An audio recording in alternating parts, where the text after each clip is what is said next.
this is going to be a random and irregular thing that happens every so often, where we play a one-shot. Now, a one-shot is like an adventure that we do generally in one sitting, although this will actually probably be more like 2 for streaming purposes, because most people play between like 6 to 8 hours in a session, but on Twitch, nobody's got that sort of attention span, and if you go longer than 4 hours, your stream gets flagged and you are arrested, and I don't want to risk that. So today we're just going to be doing the first part. I very much doubt you'll finish this today. It is a module.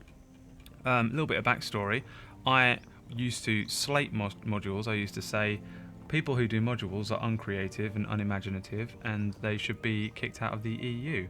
Turns out I'm actually on an island which very recently started doing modules, and so I looked one up, and I was like, oh, actually this would be really useful for me because I'm so busy all week. I don't have time to make up anything more than Fractured Worlds, which I do on a Thursday.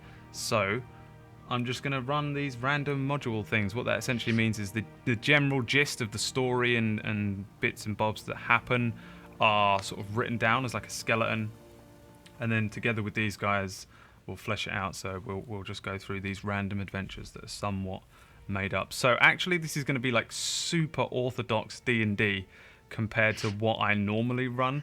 Usually, essentially, what we are playing is a Final Fantasy game. It's a JRPG.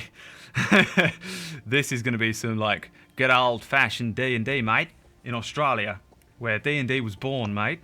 And I think we're just going to end up doing some like dungeon delving. We got a few new characters. This is all set in Neverwinter. This one, the whole thing is set in Toril, Faerun, the Forgotten Realms world. I don't know anything. This is how much of a scrub DM I truly am. I don't know.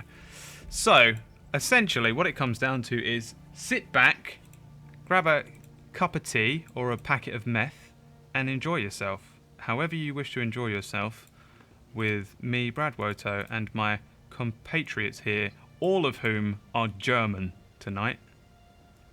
Isn't that correct? Yeah. Yeah. Yeah. Alright, so let's just dive in, because basically what's happening really is that us 5 are playing a game of D&D, and you guys in chat are just happen to be there. So you should think yourselves very lucky. You should count your lucky stars that I will allow you to be here, because frankly, were it not for Nora, aka 10 shilling sixpence, I wouldn't have any of you here, much like I wouldn't stand a cockroach in my house. I wouldn't allow any of you people in chat. But she said, listen, okay, you have to allow them to go into the chat. You can't just ban everyone. And I said, fine. I'll let them. Yes. I'll let them watch. I'm buying myself time while my PDF loads up. Leave me alone. Okay, here we go. So this is a campaign, an adventure. Actually, it's not a campaign. Called Wizard in a Bottle. The group are just outside of the city of Neverwinter, which is on the map. And it's like a big old city. It's to the far north, and it's generally a colder climate, but the city itself is warmed up by some sort of like fire elemental that keeps the city warm underneath, I think. And you probably would have been here for a while, the 4 of you. However, at some point you've taken on a job. You've arranged to meet a man named Ulfgar Longwood just outside of the city gates, by the river, and he's going to come and give you your little task. It is 9 a.m. You've arranged to meet him at 9 a.m. He is not here yet, though the 4 of you are. Let's give everyone a quick introduction as to whom yonder characters are, so they have an idea of what you look like and generally who you'll be playing today. Let's start with Noodle Leith. Tell us about your character. And also the 4 of you are sort of stood around, so it's kind of what the other 3 people that stood around you see before them, because all 4 of you are the only people here at the moment. So I'm Gondash. I'm a half orc sorcerer. I used to be a barbarian as I was kind of training, but then I gained some magical powers from the elements. So I look very like I'm big. I'm a big build, but at the same time I'm wearing like sorcerer clothes, like a lot of like robes. So I look magicy. I kind of look very human, apart from like the greenish tint to my skin. And I've got 2 tusks from my lower jaw that kind of stick out. But other than that, I like have a very humanistic look to me. Cool. So we have this sort of half orc. You are a multi-class technically. Barbarian sorcerer. Barbarian sorcerer is the most OP multi-class out there. If everybody wants to. It's an interesting one for any hardcore D&Ders out there. You'll understand why. But you know, mate, we'll find out. I've never seen it. We'll see. We'll see how it works out. I'm sure in no way you were influenced by the Warcraft movie. Why would you assume that I was influenced at all by I don't know, Warcraft? maybe because we both went to watch it together and then you came back and was like, I wonder what my D&D character will be. Okay, so there's this kind of half-orc dude. He doesn't look quite as rough as probably the other half-orcs that you might have seen because he's got these sort of sorceress origins. Then, I suppose, just to one side of the half-orc, sat astride a goat. There is another person. Cookie? Yo, I'm Makai, and I'm a halfling. And this is Cinnamon, and he's a goat. And he's my most trusted friend and steed. And yeah, we're just chilling out here and trying to have some adventure time. Nice, yeah. So we've got a little halfling sat on a goat, fairly heavily armored, I think, if memory serves from when we made that character. We got like cool shiny armor and a cool robe and very cool axe, I think. I think you've got an axe. An axe. Yeah. It's very shiny. I could open up the character sheets, but I'm going to try and use my very depleted memory stores. So we've got like a little halfling cleric sat astride a goat called Cinnamon. Probably an interesting sight, even in the crazed Forgotten Realms. And then to one side of the little halfling, there is a roguish type. Nora, what do we say? My name is Varus. I'm a wood elf. She's quite tall for an elf, quite thin, very short hair, like a buzz cut, dark hair, copper skin, black clothes, black leather armor, and a bow on her back. Nice. And not the nicest face. And looks nothing like Varys from Game of Thrones, I assume. Unfortunately. As much as I would love an elven rogue who just looks exactly like Varys, we don't have that today. I was thinking about it, but... Cool, so this sort of roguish type. And then the last member, and absolutely the least, actually probably not, you're probably the most OP member here because of your class. There's a dwarf called Petrella. I haven't given anywhere near enough thought into this, so this is going to be kind of... Don't worry, neither have I. That's the whole point of this. It's fine. So apologies for retconning next week. My name is Petrello. At least that's how people know me now. I'm a dwarf. I'm a druid. I have fine clothes, sort of auburn, thinning hair. I'm kind of middle-aged. Haven't actually settled on an actual age yet, I think, but thinning hair, sort of very round spectacles just on the end of my nose. And I'm kind of smaller than the average dwarf as well. Cool. So we've got these 4 unlikely characters. Do any of you know each other? I don't think you do, right? You just all been... I don't think so. Placed I think me and Karina met like a week ago, right?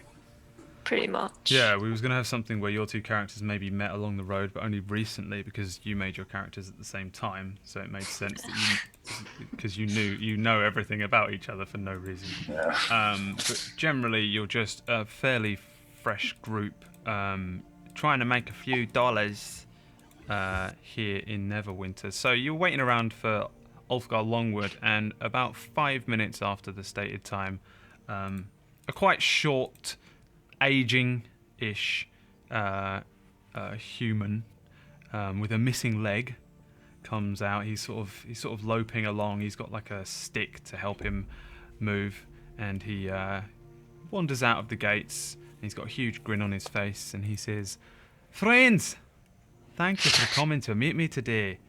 If you were to do this the traditional way, I suppose we'd be meeting in a tavern. But I can't abide alcohol myself." And then his face turns very stern as he looks across each of you. "Are you drinkers, you four?" Not really. I don't drink. Not much of a drinker, no, but well met, sir. He looks to the wood elf, Valrys. "You're a heavy drinker over there, are you? Yeah, I can see it. I can see it in your eyes."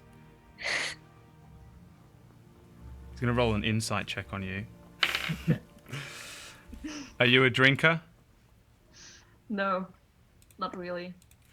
He has no idea because he rolled a crit 1.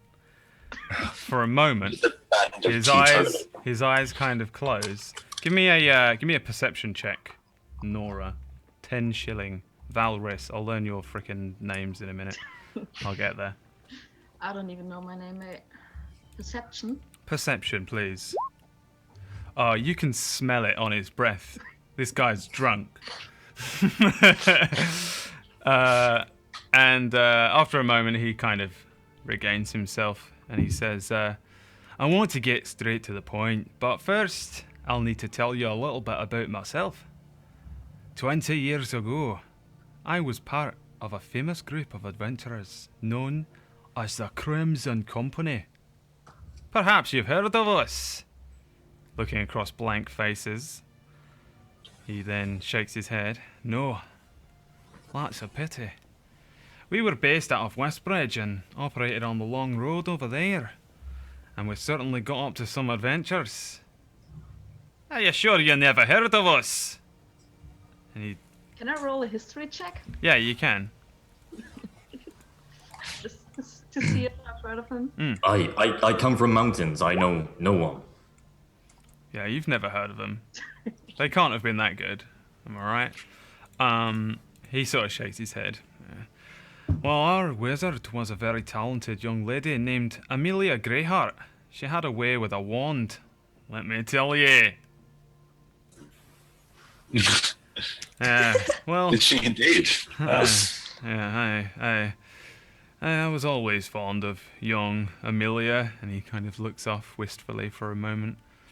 Anywho, to cut a long story short, the party split up, and we each went our own way.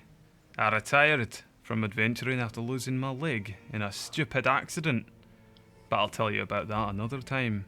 I became an iron merchant, and the last I heard of Amelia, she'd moved to Neverwinter and was adventuring with a new party. I've done very well out of the iron trade, and Amelia, I thought, I'll go and see what she's up to. And then he looks down.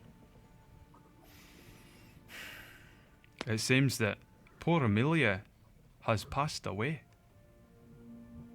Oh no, I'm so sorry. That sucks, man. Sorry for your loss. Yeah. He manages not to cry. Steels himself. She set out to explore the ruins of the Sorcerer's Tower just north of this here city. But that was nearly 20 years ago. She never returned. Such a waste. I've managed to determine the location of the tower, and it took me a while. But I'm gonna need somebody to explore the ruins and perhaps bring back the poor girl's remains. It's a long shot, I know, but one that I have got to take. And you four, you look up to the task. I'm offering you 200 gold pieces to go and see what happened to my girl Amelia. Each? I'm just asking. He doesn't look that rich. Yeah, he doesn't look that rich. He is just an iron merchant. Oh, I'm sure we'll accept whatever he has to give us. I will be willing to work for 200 gold if it means giving a woman an honorable burial. Aye. I don't mean to speak bad of the dead, sir, but can you be sure she's dead? I mean, Your Lady Amelia might be walking around still. True. But she had a fiance here in Neverwinter, so it wouldn't make sense that she'd run away. They were happily in love. Why she would go all the way to that tower with her new group and then never return makes no sense. Aye, she must be dead. Well, whatever happened, it certainly sounds like something we can help with. What do you think, guys? I will help. Hell yeah. Sounds like a good adventure. How far is this tower, did you say? He pulls out like a map and hands it to you, Gondash. And it's sort of been marked out. It's a fairly decent map, actually. It's similar to the one that's on the screen. And it's about 2 days' journey on foot, just north of Neverwinter. Other than that, there's nothing else. Do you hear back from other adventurers with her? No, they all went missing. Quite mysterious indeed. I mean, she'd look different now, but back in the day, she was quite slender. She had dark hair, and she had a beautiful wand, long, with little pink diamonds along the bottom of it. Oh my. She sounds very beautiful. She was very beautiful. For a human. For a human, aye. Correct. Oh, don't be like that. It's not nice.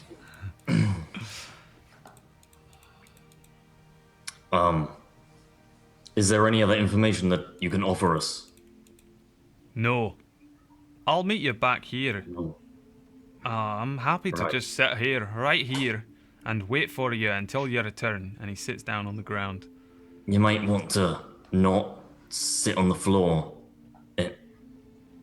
We will be a few days, sir. He closes his eyes, and his body starts to disappear into the ground.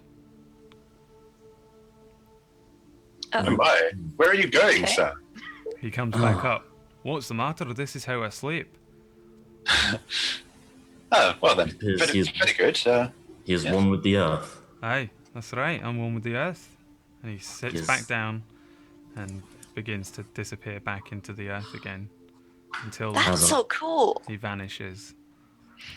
Okay, bye. That's what's going to happen when it's not written on here what happens to the NPC. They will disappear into the ground. All right, so you have a map, and you guys are free to do with that whatever you want. Right. I'll just add that to my sheet. Yeah. Should we prepare for our journey? 2 days is quite a long time to not be prepared. Yes, indeed. Is there a general store about we can perhaps get some supplies from?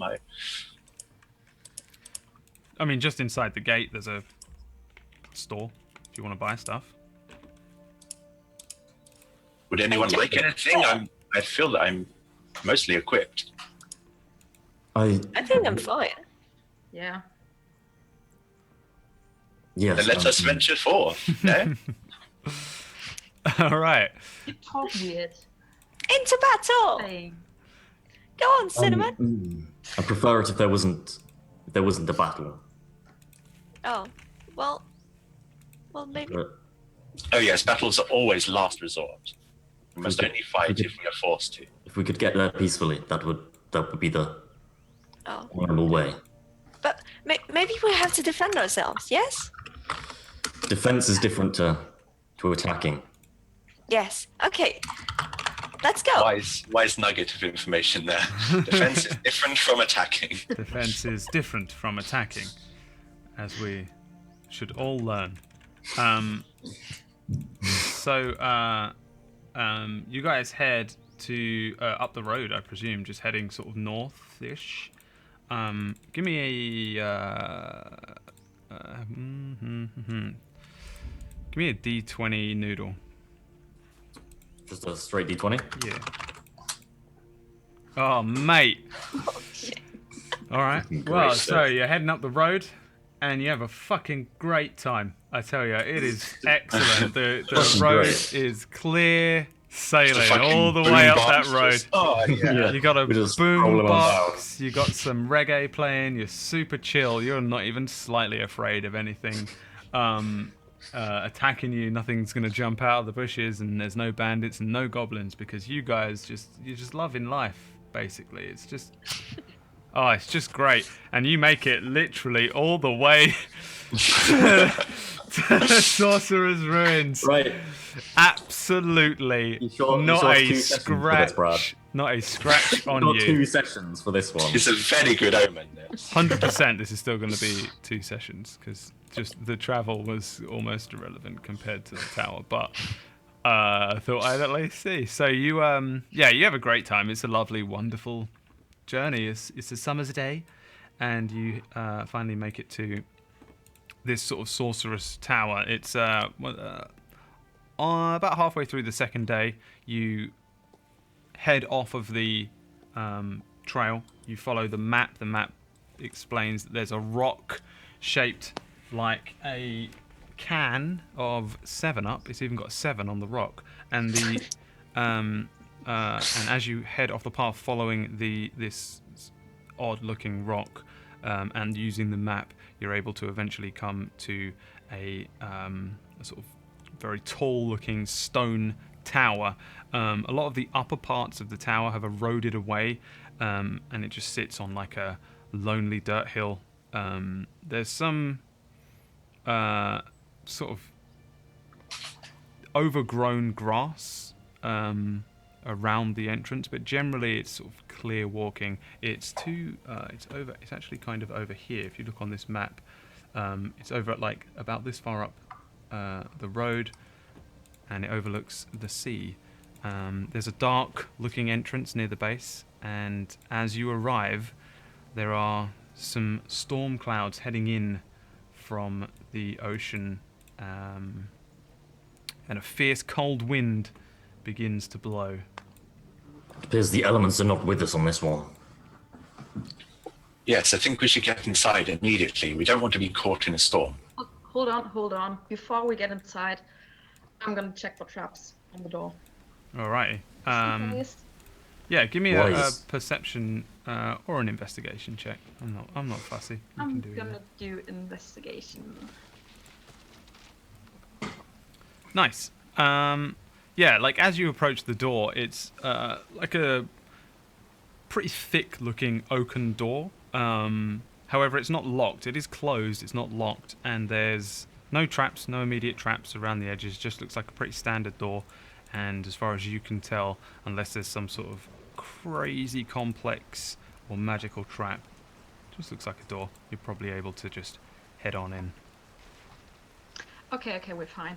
I'm gonna get out my hooded lantern and light it and put down the hood just so we have a bit of light. And then I'm gonna open the door and walk right in. Alrighty. Everyone going in? Yes, I follow her. Can I ready an attack as well? What are you readying an attack for? I haven't played a caster before. My quarterstaff, I guess. Yeah, Specifically, readying an action is on a specific trigger. So presumably, if you are suddenly attacked by something, is the trigger. Yeah. Yeah. So just a hit with my quarterstaff. Yeah. Okay. You guys, give me 1 second. Can I go in last, by the way? You want to go in last? Soaking in the water. Yeah, I like the rain. Yeah. I'm just gonna say bye to Cinnamon and then run after those two. Maybe tie Cinnamon up first. Nah, he's alright. Can the goat not come inside with us? It's quite large. No, he prefers to stay outside. He doesn't like buildings. In the storm. Does he not need some Yeah. cover? No, he's fine. Seems like a harsh storm is coming. Okay, I'm gonna put a blanket on him. Cinnamon, for the record, just everyone, is a magical goat. He, unless Cookie directly puts him into harm's way, like takes him into a sorcerous ruin, he is invulnerable to damage. He cannot die. Whereas if she rides him into battle as a mount or uses him in any way in an obviously like action-based combat-y way, then suddenly he gets HP and is completely vulnerable to damage. That's how this works. I promised her that he wouldn't die because I like animals. But if she intentionally puts him in harm's way, then he may be in trouble. So essentially, Cinnamon turns around, runs under the cover of a tree, and just that one tree looks like it's in a beautiful sunlit meadow. Blessed by radiant energy. Just that one thing, and he just starts to chew on some grass, and Cinnamon looks fucking A. So you head into the tower. The tower itself is pretty much just a shell of a tower with a few scraps of like wood and some remains of the original like floors. Again, like above, it's sort of still like fairly open, like open sky. Most of it is broken. And the rain continues to sort of fall down through the layers. The ground floor is laid with old sort of flagstones, like old cobblestone kind of looking. There's like an old tapestry covering a portion of the back wall. There's some tapestries on the floor. There's a single sort of stone eroded monument. However, there is also, as you each step inside and your eyes adjust to the gloom, an ogre. However, the ogre is munching on the remains of a lizard man, a very small-looking, thin lizard man. And as you sort of creep in, she doesn't even seem to notice that you're there. What do you guys want to do? She's just sitting and eating a lizard folk. Immediately as I see that, I'm gonna start looking for somewhere to hide. Even if it's just the falling rain. Oh yes, of course. 4 wood elves can hide in even behind a single drop of rain. I'm gonna try to hide behind those wood things next to me, boards or whatever. Give me a stealth check. I would like to do the same. Give me a stealth check as well. Join you. Hold on. Where's my stealth? Petrello, feel free to move yourself somewhere within like this, within your move range. The only real things that you could probably hide behind are these wooden blocks or some of these rocks, maybe over here.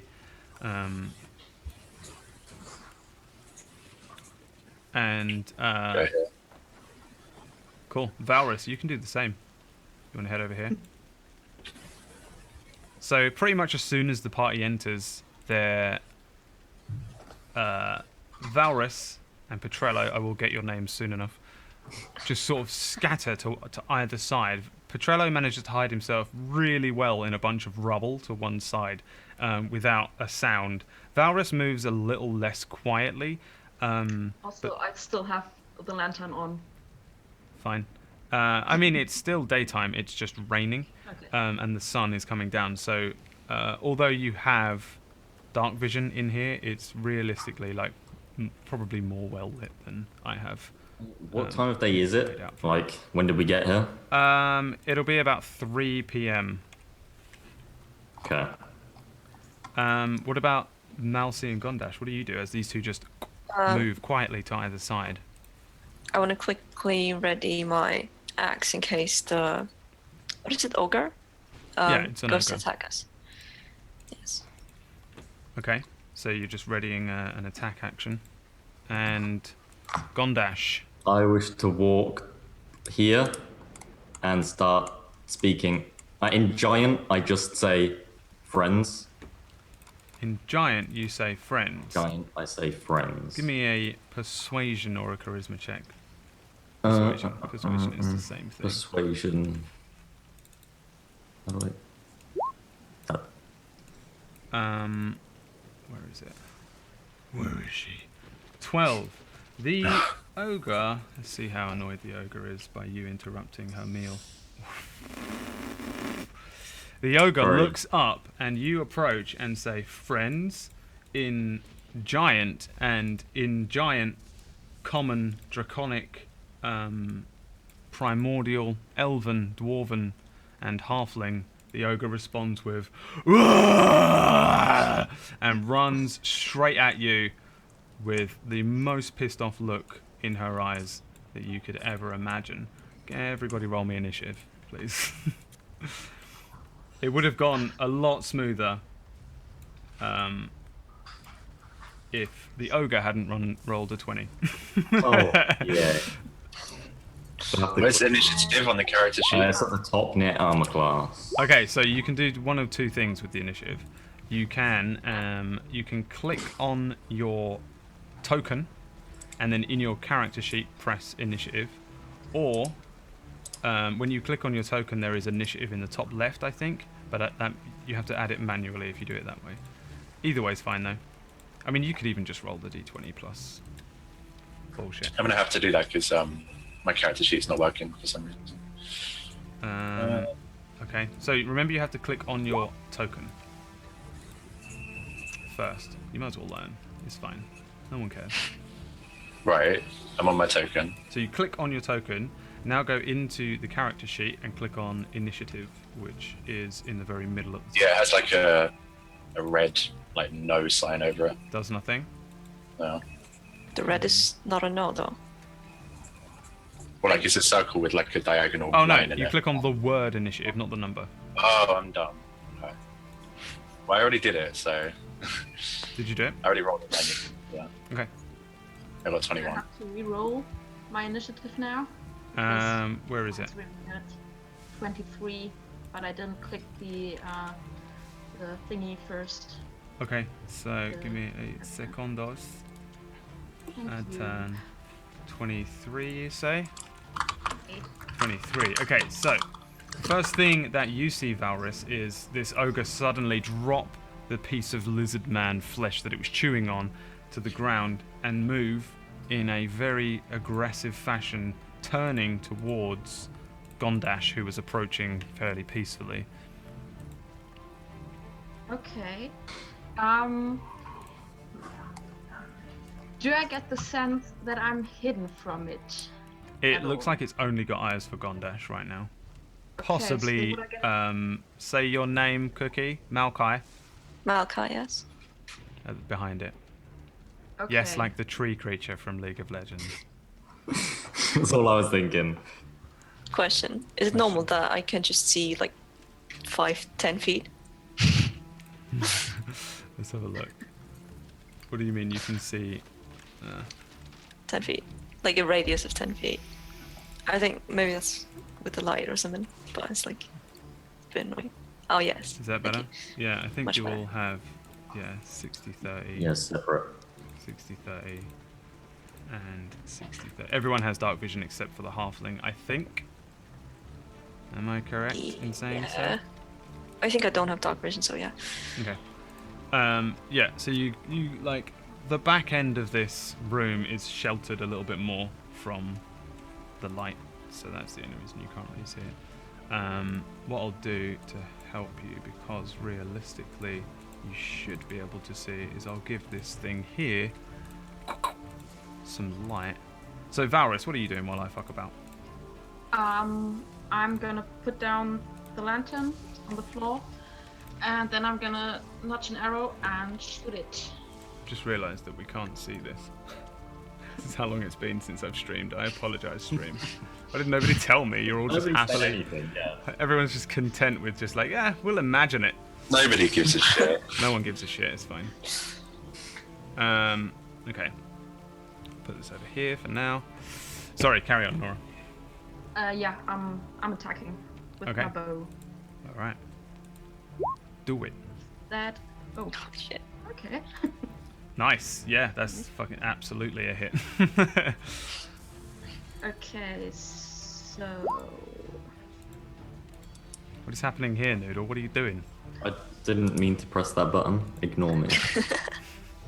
It's a problem with the new character sheets. Yeah, I tried pressing the cog Yeah. but missed, so I like need to see what my spells do. All right. And plus my 2d6 thingy pop rope Yep. thing. You sneak get attack. sneak attack. It's been a Nice. long time since I've had a rogue in the party, so feel free to be like, no, So Brad, this is the OP. rules. I've forgotten all the rules. Well, she's not an assassin rogue, she's a thief. So she's still a wood But elf. she's still pretty damn good. All right, so this Yeah. arrow shoots forward. I have not got anything to write down HP on because I'll tell you what screwed me up is I went to get a tattoo today. So did Noodle. We went and got matching tattoos, didn't we? We did. We got matching one. Yeah. And I don't know what it is, but after I get a tattoo, I get so tired in my brain, and I get forgetful, and it's a strange place for me to be in, but kind of nice. So, yeah, this arrow flies forward, and this ogre's like turning towards Gondash when it whoosh, pierces and it sinks deep into this thing's shoulder, and it lets out another roar. But kind of, it still kind of got eyes for Gondash, assuming at the moment that Gondash is the one that actually did the damage to him, because he still doesn't see Valorous. You can move if you'd like. You're technically not like hidden because you've used the attack action, which unhides you. But I can use my bonus to hide again. Because I'm Yes. a rogue, right? Yes, you may. Okay, I'm Which gonna is- Rogues are hide again. Rogues are so insane. so stupid. I wasn't Understand sure if it was an assassin thing or a rogue thing with the hiding, but you say I can. Yeah, no, you can. Wow. And as far as the rest of the party are concerned, Valorous becomes a log of rotted wood, hidden amongst the others. Moving forward, even though the ogre has taken an arrow to the shoulder, she moves in and spins on Gondash. Gondash, what is your AC? 15.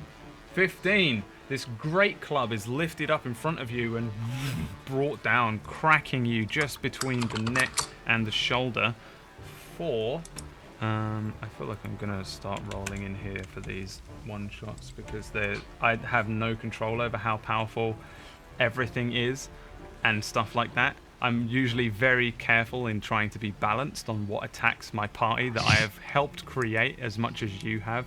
However, this is a book which says an ogre attacks them, and then so just for the sake of we will have TPKs, I'm gonna roll in here. Wow, this thing brings a great club down, hits you, just like kind of grazes the side of your face and crushes in at your neck and shoulder, dealing 15 damage to you. I presume you're okay-ish. Yeah, I'm up. Okay. Okay is the right word. But Gondash sort of stumbles backwards under the crushing pressure of this great club, and the ogre brings her arm back up again as if to go in for another attack. However, Gondash, it is your turn. Right. So, I stare at the ogre in the eyes, and suddenly just like, I seem very angry and start like there's a low growl coming from me as I use rage as a sorcerer. Interestingly, we go in level 2 sorcerer, level 1 barb, and you have to go barb immediately. Okay. I mean, Yep. I can use spells whilst in. Can I use spells whilst in rage? I don't know. I don't know if you Say can. yes. I Please, feel, if I can't. I feel like you can't, but I really don't know. Oh man, we'll see, won't we? Because I feel like you basically have the option of being a barbarian or a sorcerer. You can't cast them or concentrate on them whilst raging. Yeah, I didn't think so either. You have to just keep doing physical damage or Yeah, take yeah. damage now. Can I retcon that out that I rage because I Yeah. don't want to be raging right now. Of course you can. In fact, it's a bonus action, so I can do it after my spell. It's fine. So I take the warhammer that I've got in one hand. It's a huge fucking warhammer, but I can hold it in a hand with the shield in the other, and I just kind of stare at the head of the hammer. I guess it's called. What's it called? Head. And then it just bursts into flames. Okay. As I cast Burning Hands and just smash this ogre for 4 dex save, is it? let's cast it level 1 dex save. Wait, where's the thing that means that I don't see the damage? I don't think it matters on this because it's a dex save, Okay. so it's irrelevant sort of thing. Okay. So dex is -1. I'll roll it in here. As this ogre lifts up an arm to hit you again, it's just caught by flames and fire, and you deal the full 13 damage to Yes, please. the ogre. There's a smell of burning hair and singed and scorched skin as the ogre My favourite. is And then is burnt.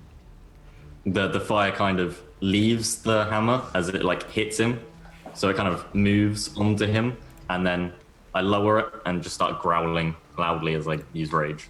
Alrighty. Maokai. Yeah, I wanna use what is it? Shield of Faith on Gondash, which gives you +2 AC. Wait. Okay. And then run up to the guy and hit him with my battle axe. Alrighty. Give me a perception check. How do I? Just Okay, click wait. on the word perception under Perception. skills. Yeah. You are aware that this ogre is female. Thank you. I just don't want you to misappropriate this ogre's gender. A little, Right. a little peek, yeah. Okay, good. Yeah. Fucking hell yeah, that's a hit. Nice. That's what I So do, yeah, right. you come running in and just, and then as you sink this battle axe into the side of this ogre, you notice that she has odd-looking, but yet pronounced breasts, and you are able to you are able to assume she is female, and you Breasts are deal funny. a devastating 11 damage. She sort of staggers backwards now, an arrow in one arm, burnt a little bit on one side, and then just this terrible gash with this axe as you pull the thing out. Some blood starts to run down her side. Probably a bunch of it sloshes over your hands, warming them in this now cold rain. Petrello, hidden amongst the wooden and rocky rubble over there. But not metallic rubble, I hope. Not metallic, no. I reckon. Wait, what does hiding give me? Because there's no freaking combat rules on this new character sheet. Hide just means that you are like barely able to be seen by a thing.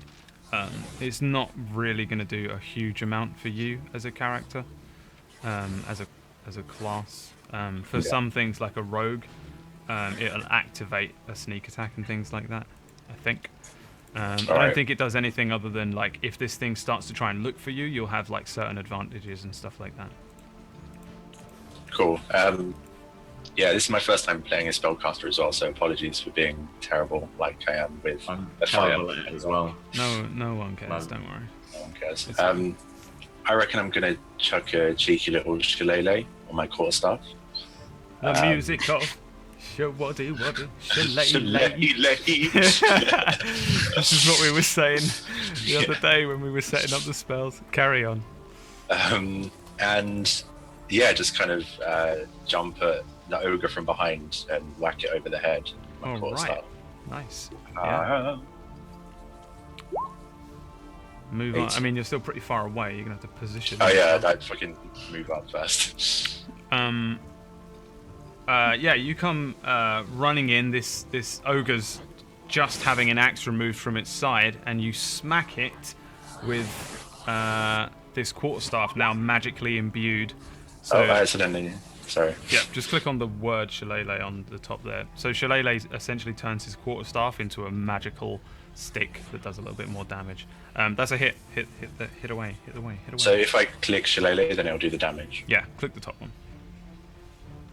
Wait, what do you mean the top one? Sorry. You rolled Oh, I twice, see, yeah. so click the top one in the thingy.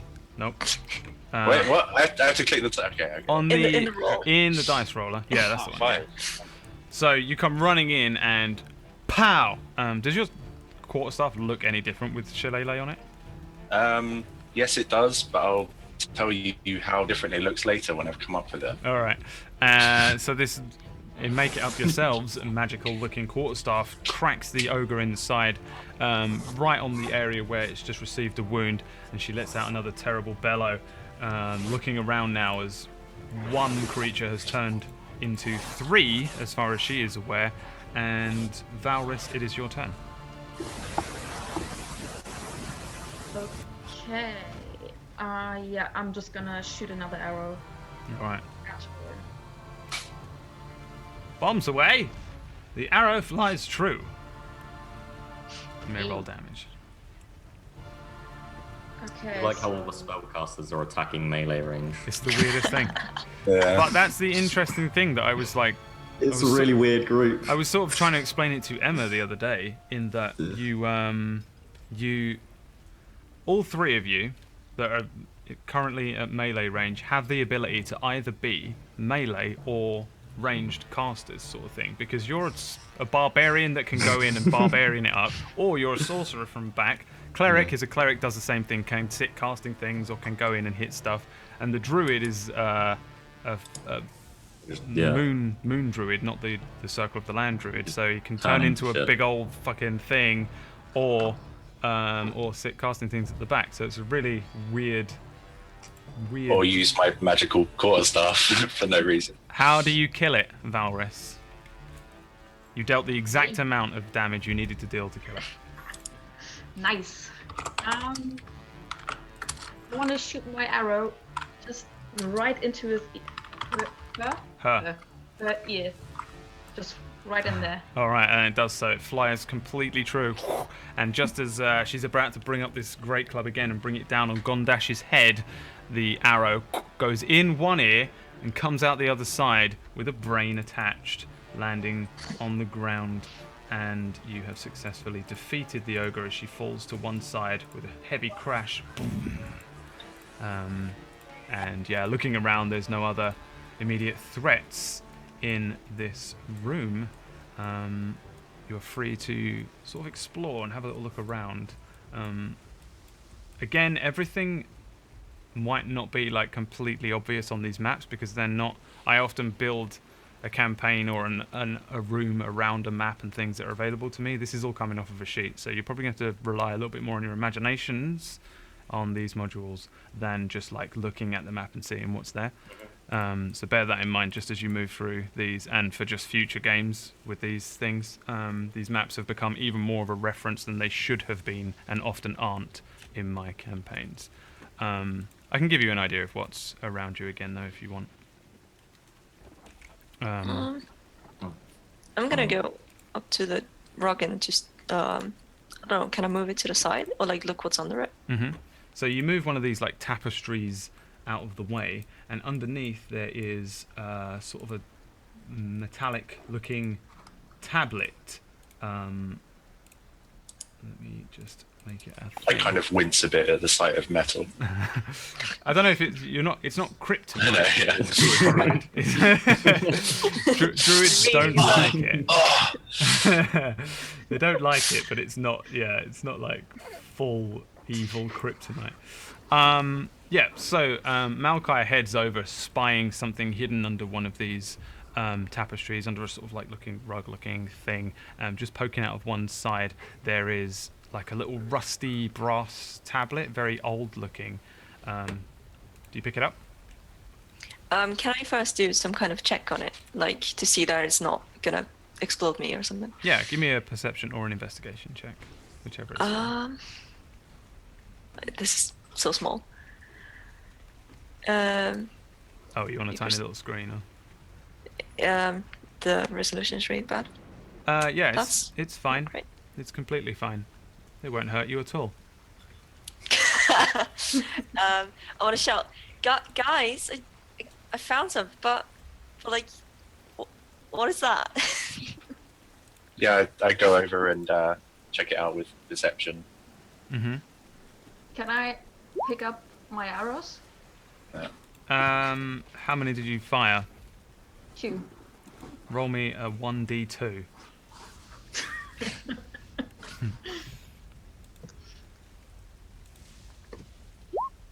You can have one. Okay. The other I'm one. gonna leave the one with the brain. The one, yeah, the one with the brain is covered in brainy Brain. membrane slush. Yeah, I'm and, gonna leave that. yeah, doesn't Kinda look kick it. doesn't look nice. Petrello, this is a brass-looking tablet. Just looks fine. There's like maybe some words engraved on it. Can I read the words? What language is it? Yeah, you're pretty far away, but yeah, you can. I've one No, I'm kidding. I'm kidding. It's okay. After I just said all that stuff about how it's the thing. Yeah, like looking down, you can read the words on this thing. It says, boom, patron or pod. Hi. Weird patron.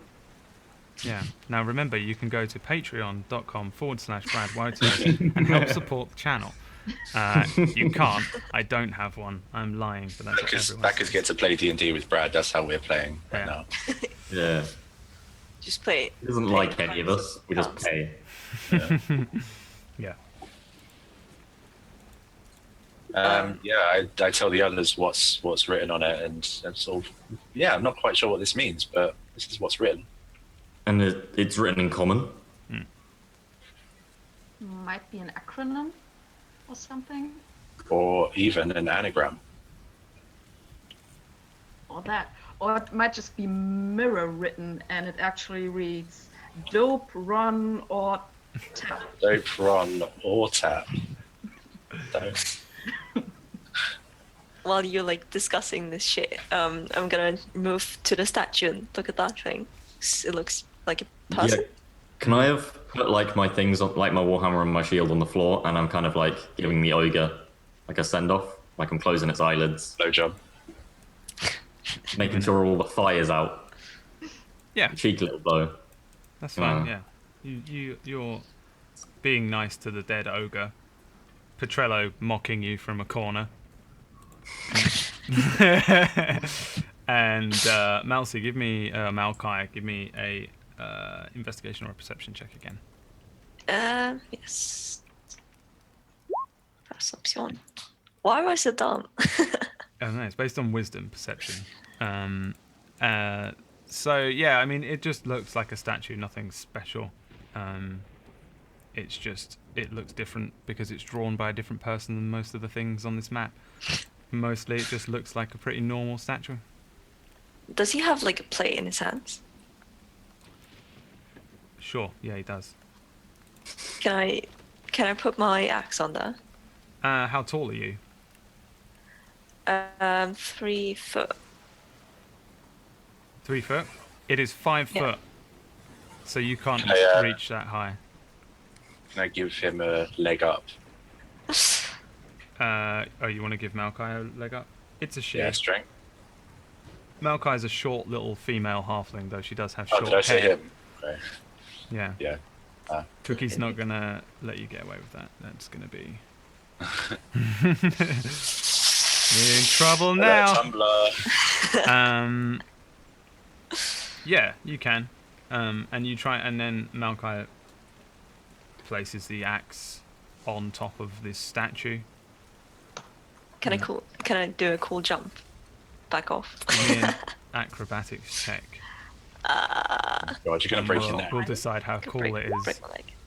Hey, you It's not the guys. coolest jump, but you do a successful jump off of it and land without breaking or any limbs or hurting yourself or anything like that. So Feel yeah, very cool. While this is happening, I've been looking at the website. writing. Writing. Yeah, I've done my. I little- believe you 100%. I don't believe you.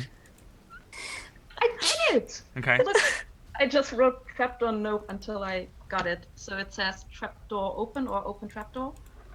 It does. So we should find a trapdoor.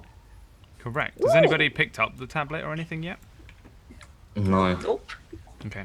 Can I also, after I laid the ogre to rest, can I have been like starting to skin the lizard thing with my hand axe? The lizard thing looks pretty messed up. It's been chewed on mostly. Like the ogre was coming to the end of its meal. Okay.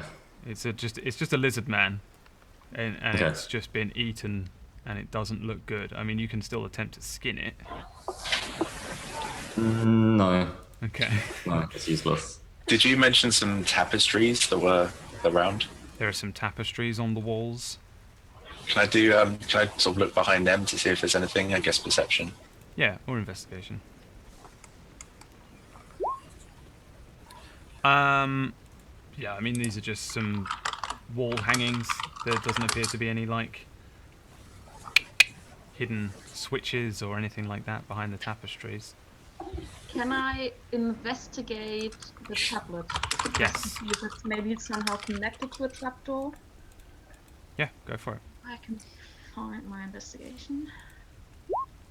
Nice. Double crit. Holy shit. Sort of how Yeah. do you go about investigating it? Just walk me through what you do. I just kind of look at it. Just looking at it. I'm smart at that. Yeah.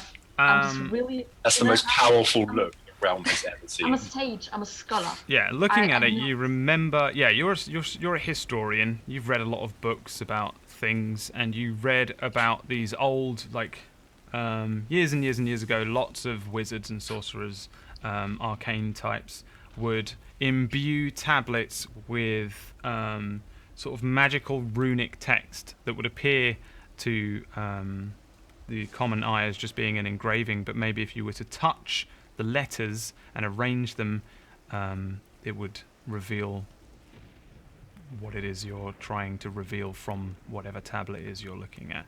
And as you're looking closer at this thing, it seems that the writing might be some of these runes from what you remember. Would I have any idea where the trapdoor would open if I were to open it? Investigation or perception again, separate one. Can't we just take the one that I already No, rolled? because that was for the Other tablet, one? not for the room. But the second one, I know. Oh shit, that's its history. Hold on. Investigation with a 19.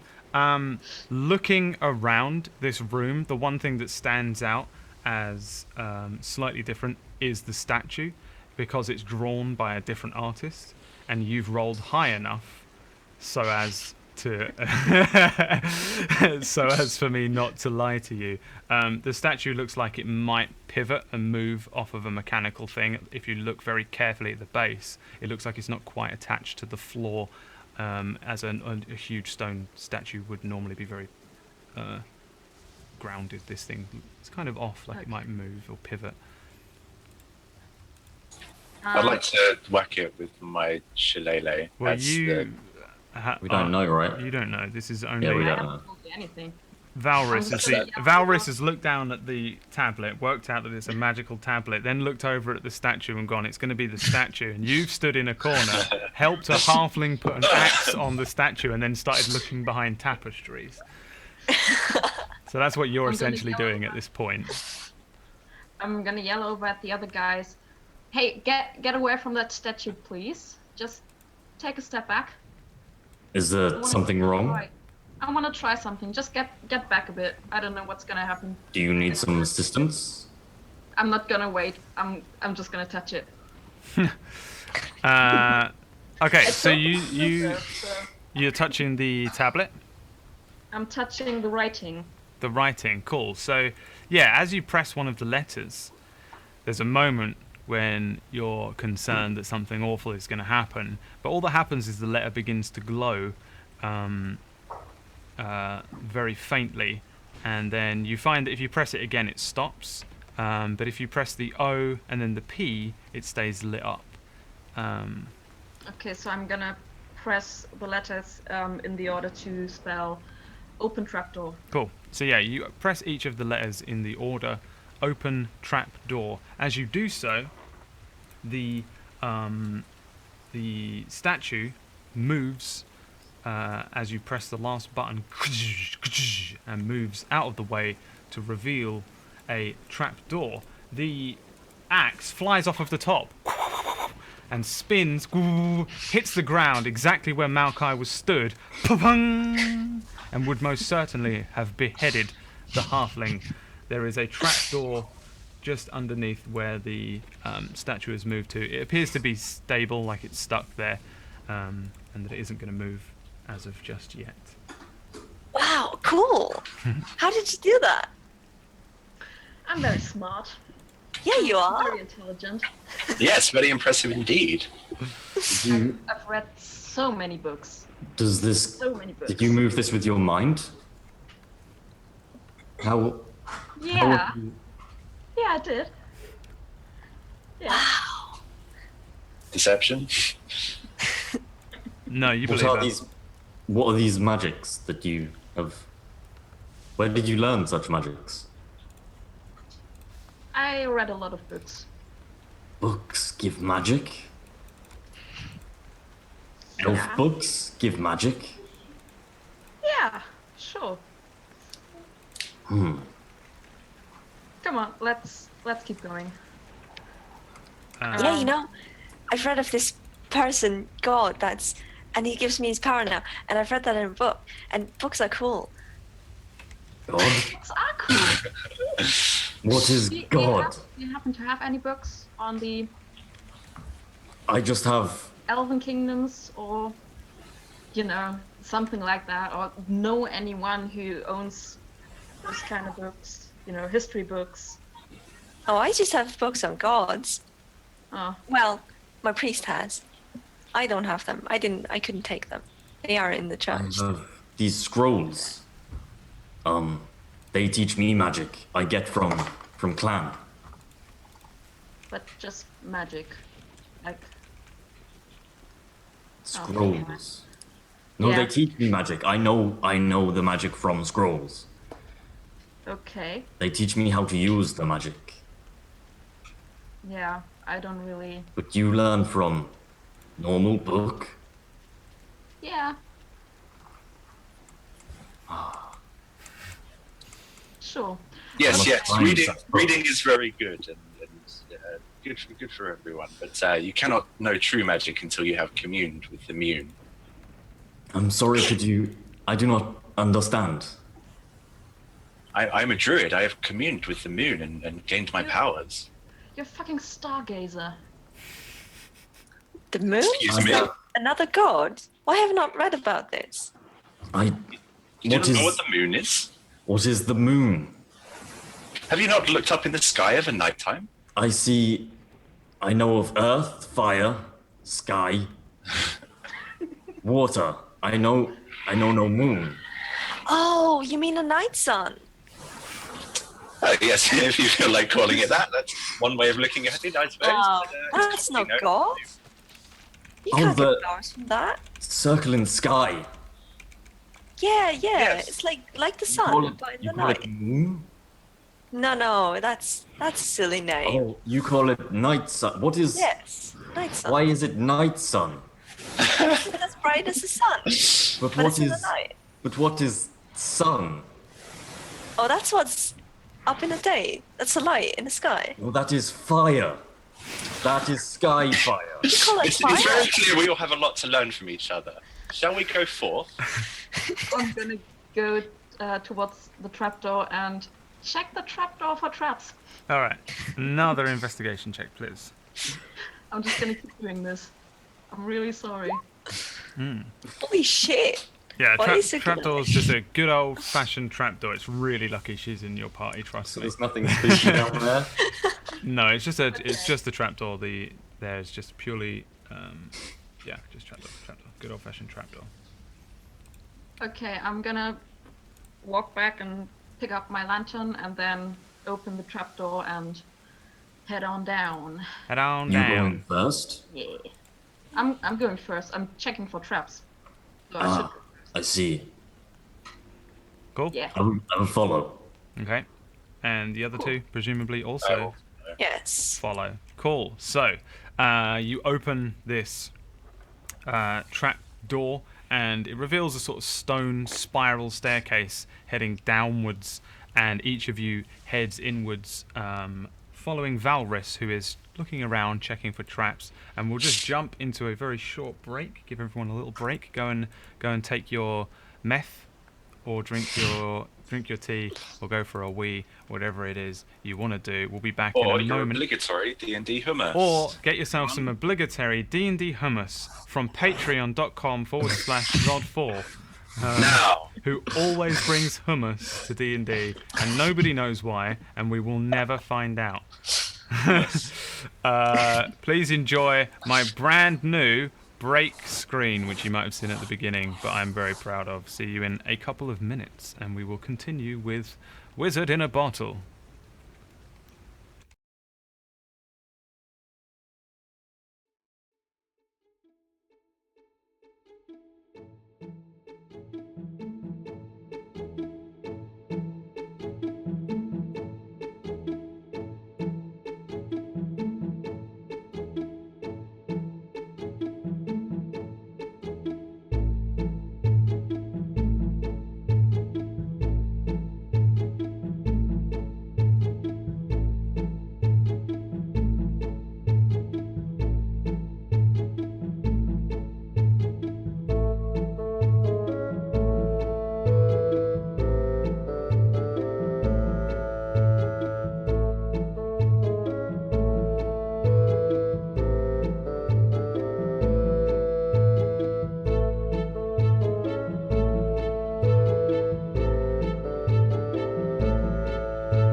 I think. How does this work? Oh, did that just end? Yes, I think it did. I don't know how this newfangled technology works.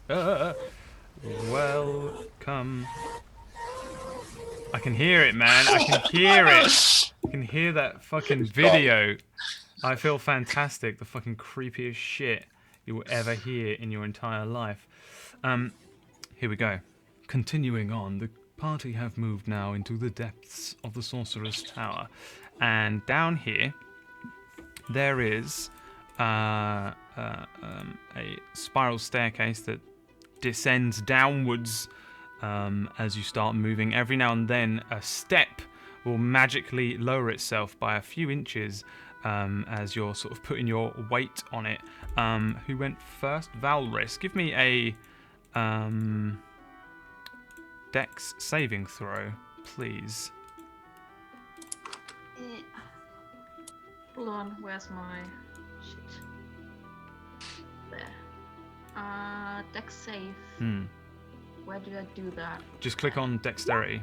There's the word dexterity on the left or whatever. Ooh.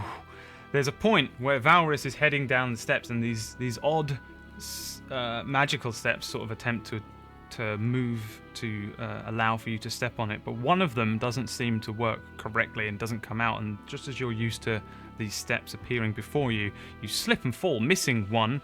Roll me a d4. D4. Yay. Ooh. So you tumble and fall completely, just sliding down a couple of steps. She just disappears out from the three of you behind her, and she falls, bum bum bum bum bum bum, and lands in this sort of darkened hallway. Boom! You deal 4 damage to yourself, and you've got a face full of cobwebs. And Valris, as you look up, this is a very, very dark hallway, and those of you who can't see, halfling, will probably need to light a torch as you approach. Oh no, you had a hooded lantern actually. So that kind of skitters out in front of you. Doesn't go out, but rolls ahead and reveals this dark hallway stretching out ahead of you that has just thousands of cobwebs. It's completely covered, and in the cobwebs are lots and lots and lots of tiny little spiders. I'm sorry, Karina, I didn't write it. I don't put spiders in either. And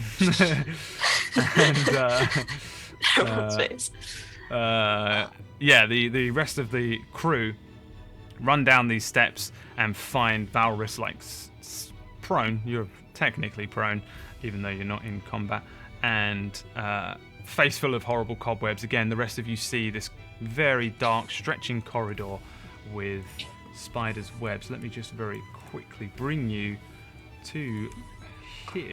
Do you see yourselves? Are you there? Yep. Cool. One is missing.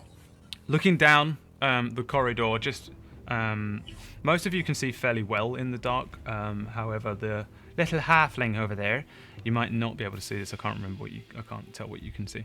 There's lots and lots and lots of cobwebs and webbing at the very end, or maybe about halfway down the hallway. At the very end of your sight, you can just about see a sort of human shape wrapped in webbing, sort of sat against the wall, even though it's sort of laid out on the map. Yeah, what do you guys do? I'm still on the floor. I'm just trying to get the cobwebs off my face. I also light my lantern. I feel fantastic. Yep. Yeah. Okay. And yeah. I'll just continue on. Hold on. Let me check for traps first. Ah, yes. And I kind of get up, spit out some cobwebs. Get like a spider out of my hand, and I head on forwards. All right. Give me an investigation check as you move down the corridor with your busted up, grazed knees. Kind of limping a bit. Limping a tiny little bit as you head into the darkened corridor. Yeah, moving forward, the cobwebs are full of these horrible little spiders. Some of them have got horrible sort of like red marks on their backs. Some of them have got more legs than they should probably have. But in terms of traps and strange-looking slabs that you might step on, or maybe tripwires, there isn't anything. Moving into the corridor, however, as you are looking on the ground for these traps, looking around, trying to find tripwires and stuff like that, you sort of ignore the cobwebs, you ignore the thousands of spiders, and as you start moving and destroying these cobwebs, as each of you starts moving through the corridor, they start to move and get more and more harried, more and more upset. They start to chitter, and there comes a moment when all of them almost stop for a second, and then they swarm into a group. Everybody roll initiative as these spiders suddenly descend on Valrus and Gondash for destroying their home. No. Hang on, you might need to.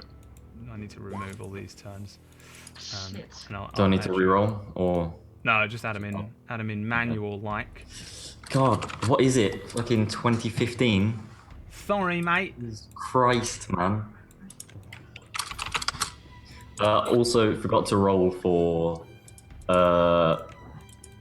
sorcery thing. What's it called? I have no idea. I'm a sorcerer. I have to roll a d20 after a spell. Wild magic? No, you only do it Wild if I magic. tell you you have to.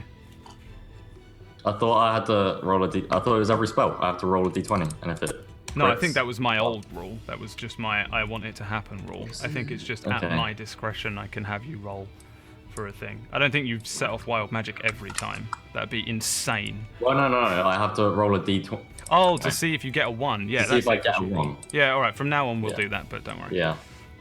What's done is I I done. really regret. Yeah, I know. Such is the rule. Why is we've lost Valorous to the spiders. No, you're there. They're on you. Oh God. Hold on, Emma wants my door keys. What do you want my door keys for? does. Where are you going? You have never left in your life. This is the first time this has ever happened. They're probably in my jeans, which I took He's off leaving you again. during this stream and nobody knew about. Actually, no, it was right at the beginning. Me and Zod were sat in the call, and I was like, "I'm sorry, Zod, I'm taking my trousers off right now. That's why I'm doing like Special this." time, ladies and gents. Yeah, I'm sat here with nothing on. Noodle is literally in my house. Yeah. So it's even As always. better. Always there. I had some shorts on under my jeans and I was getting hot. And I was like, screw this. Valris, what was your initiative? 12. Okay, so let me just adjust this. Sorry, if everybody could just go and send Emma a tweet saying you've ruined my viewing immersion. Please leave. I really hate her. She's the worst. Please leave the internet forever. So, yeah, the two of you start moving through these cobwebs. From behind, Petrello and Maokai, you actually suddenly see all of these spiders move and bomb across their own webs very quickly towards Valrus and Gondash, and then suddenly just descend on them. Just lots and lots of tiny little things. They start to move in and swarm across each of them. However, Petrello, you are the first off your mark, the first to react. How would you like to react to these swarms of spiders? I really regret not having a giant spider now so that I could become their overlord. Yes. However, I can still become a tiny spider. Yes, you can become a tiny spider. If I do so, will I be able to integrate with them? And You'll be able to move along the webs very quickly. I think. but I don't actually know what a spider's stats are. Yeah. Are they in the MM? he's basically like, he basically just does like up to 5 attack. Yeah, it's just literally called Spider if you want to look it up. But it's pretty shit. It's mainly for outside of battle stuff, so probably not. I can't imagine that one spider is going to beat an entire swarm. Yeah. I guess you might be able to join in with them. I don't know enough about Yes. spiders to be Join honest in. to be able to. Start attacking us. So, what we'll say is, Zod, due to your... No, give me a nature check. Fuck it, we're playing D&D. This is all random. Yeah, you're pretty sure that if you turn into a tiny, small spider, you won't be able to communicate with them properly, and they'll just turn on you and eat you as an outsider. Right, okay. Something to do with pheromones, I guess. Pheromones. That's the one. Pheromones. So we destroyed the webs as we went through, right? They're like kind of like wrecked. Yeah, they're just everywhere though. So they're not like on us. They're not actually affecting your movement. They're not. It's not difficult terrain. But there's just they just seem to be able to move across them very quickly. Whereas for you, it's just like it's disgusting. It's not proper thick, as in mechanically, like spider web restraining you, stopping you from doing anything. I feel like it's probably time to activate my flame blade. Okay. I haven't been a caster before, so this is going to take 24 hours. But yeah, so do I just click it on the spells? So Flame Blade, let me give a quick look at what this motherfucker does, because nobody's really ever used it before. I remember reading it for something I wanted to use. Oh, okay. I want Flame Blade.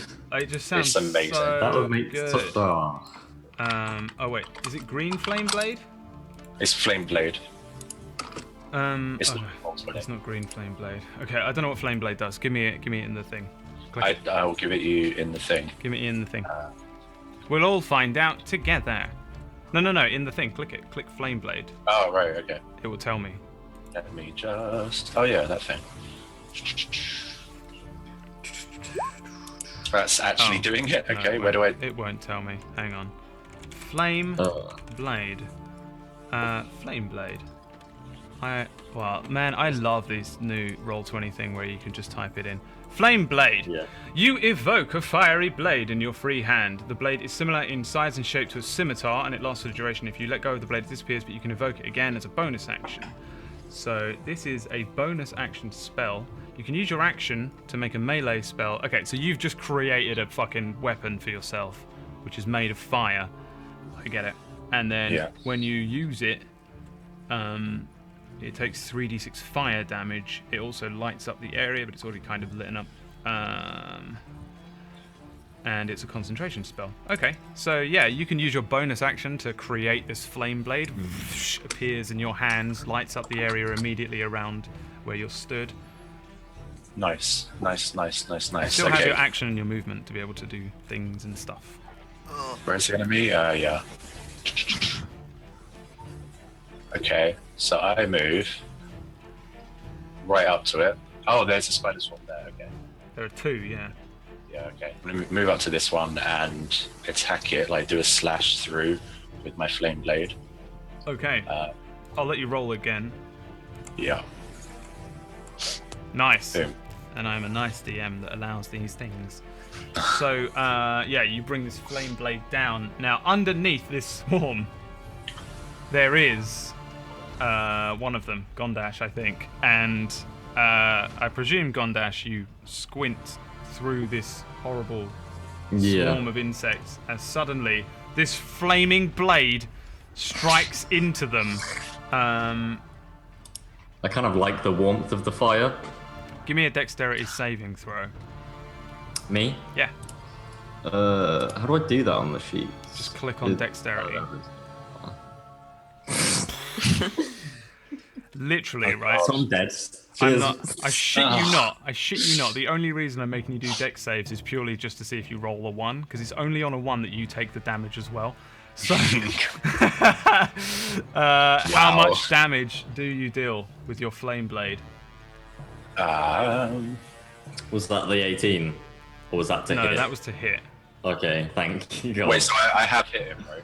You've hit him and the swarm, yeah. So just Okay, click on the I'm word gonna flame click blade another button, right? in the thing. Okay. That was lucky. The fire from the flame blade parts through these spiders. They chitter and freak out and move out of the way. It should have been easy for Gondash to move out of the way, but for some reason he steps backwards into the flame, singeing one of his arms, and he also takes the 6 fire damage from these horrible little... from this flame blade. So the swarm itself, which is now all over Gondash, attempts to bite you a lot. 1d20 plus 3. What did your AC? 15. Oh, 7. Is this... Okay, how long does your spell last? I think it's 10 minutes. Wait. It's been more than 10 minutes, right? Up to 10 minutes. Yeah, No, it's so probably- 15. Hang on, when did you do it? Oh no, you did the whole We thing. pissed about a lot, yeah. Yeah, no, Yeah. it would have run out by now. Yeah, so 15. 15. So all of these things which are all over you, just as you're moving out of the way and you get hit with this flame, suddenly there's a lot of tiny little bites that bite into you. They deal. Ouch. I'm gonna roll them.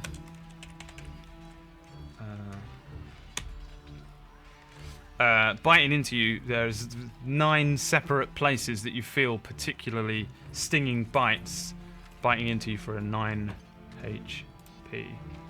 You still up? No. Fuck, I'm so sorry, dude. But, no, it's fine, because I'm an orc. So, I just kind of, as I go down, kind of hear like a loud roar, and I just get back up. Did it reduce you One- to exactly 0? No, it didn't. Fuck, it's exactly, isn't it? It has to, yeah. No. It's it only when says- you're reduced to exactly 0, I think. Oh, I thought Read it it. was when you reduce to. It says when you reduce to 0 hit points, but not killed outright. You can drop to 1 hit point instead.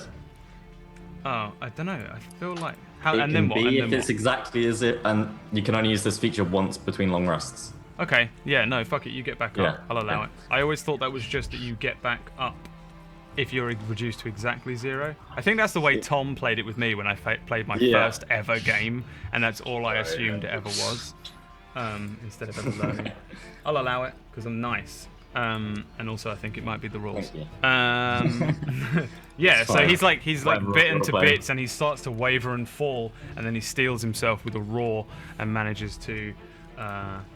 It'd be great if I had a turn as well now, so that I could just thunderclap them all off of me. Would be great, That but would- unfortunately, it is the Okay. great tree beast of Summoner's Rift, Malkai's turn. Can I just imagine them as Meowkai, and it just makes me happy. Okay. It's a giant cat. Yeah.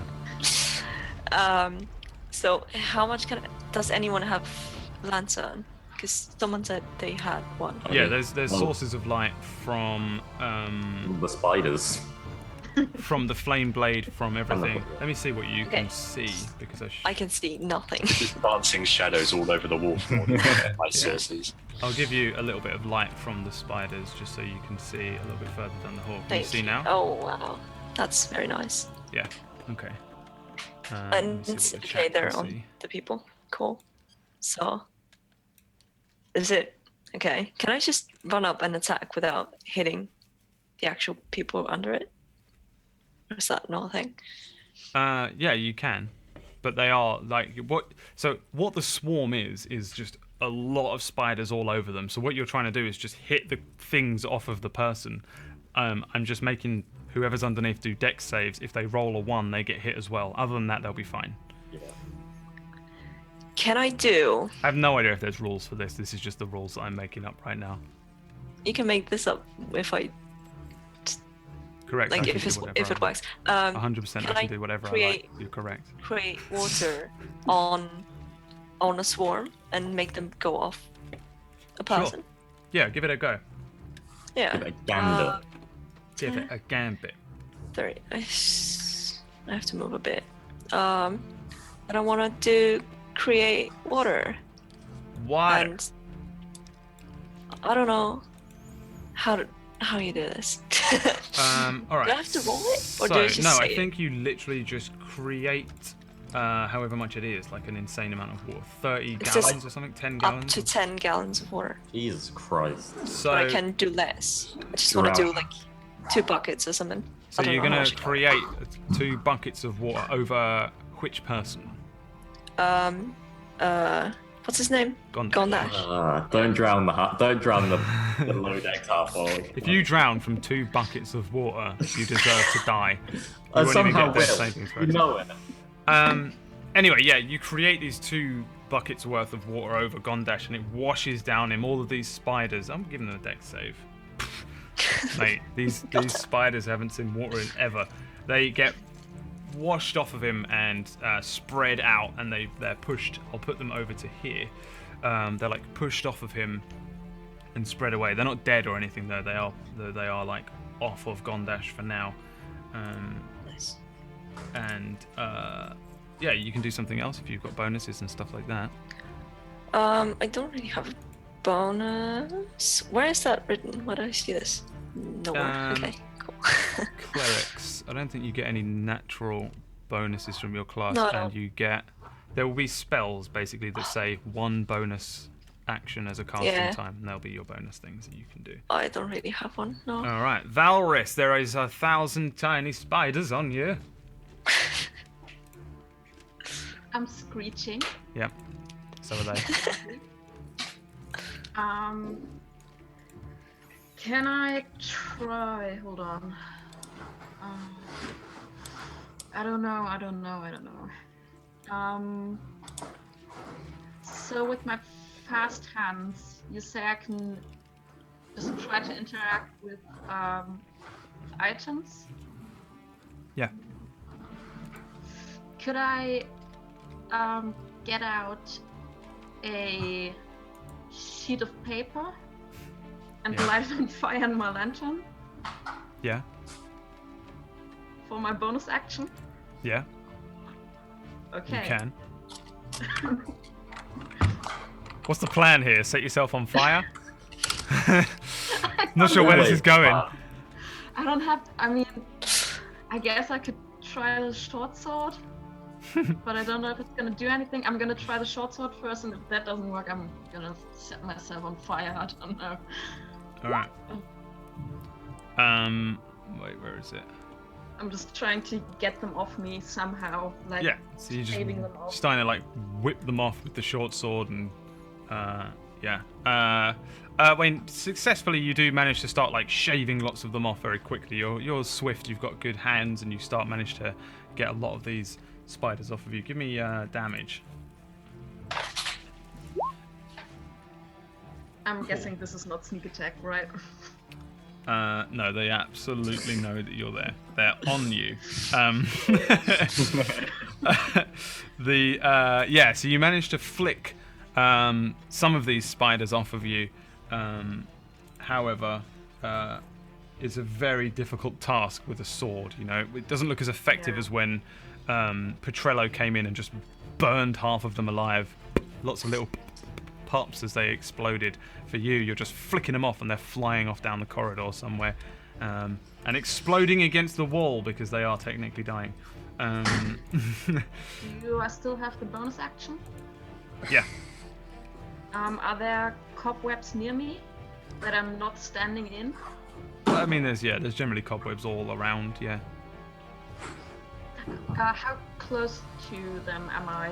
Is it like if I were to, say, set them on fire, would they burn me, or could I just like set a portion on fire and probably be okay?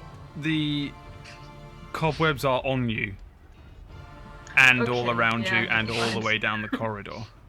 Like all Maybe around. not. You don't want to try it? Can You I can just try use it. my- Nah, I'm happy for I the don't- TPK to just kick in from a cobweb explosion. God, I don't think I'm gonna die just yet. that's the All time Alstein Can I shoved just an use arrow my- into fucking fire spitting. Same looking corridor, yeah. Can I just use my bonus action to try and get some more spiders off me so that I can make them move back a bit No. without? You can try What and if I leave use my notebook? to just to try and whack them bat off? away at them. Yeah, just try to get them off a bit more. It's not as effective as your sword. Give me a d20. Straight D20. Yeah, if you roll a 20. No, No. it's just rubbish. For some reason, using a notebook against insects doesn't work, but swords works a bit. Gondash. Sense. Ah. Doesn't make sense. It's like we're trapped in a game with weird rules. No, it's because you're too like agitated, right? You can't properly brush them off. You don't know what to do. You're scared. Too precious about your book of knowledge. Notebook.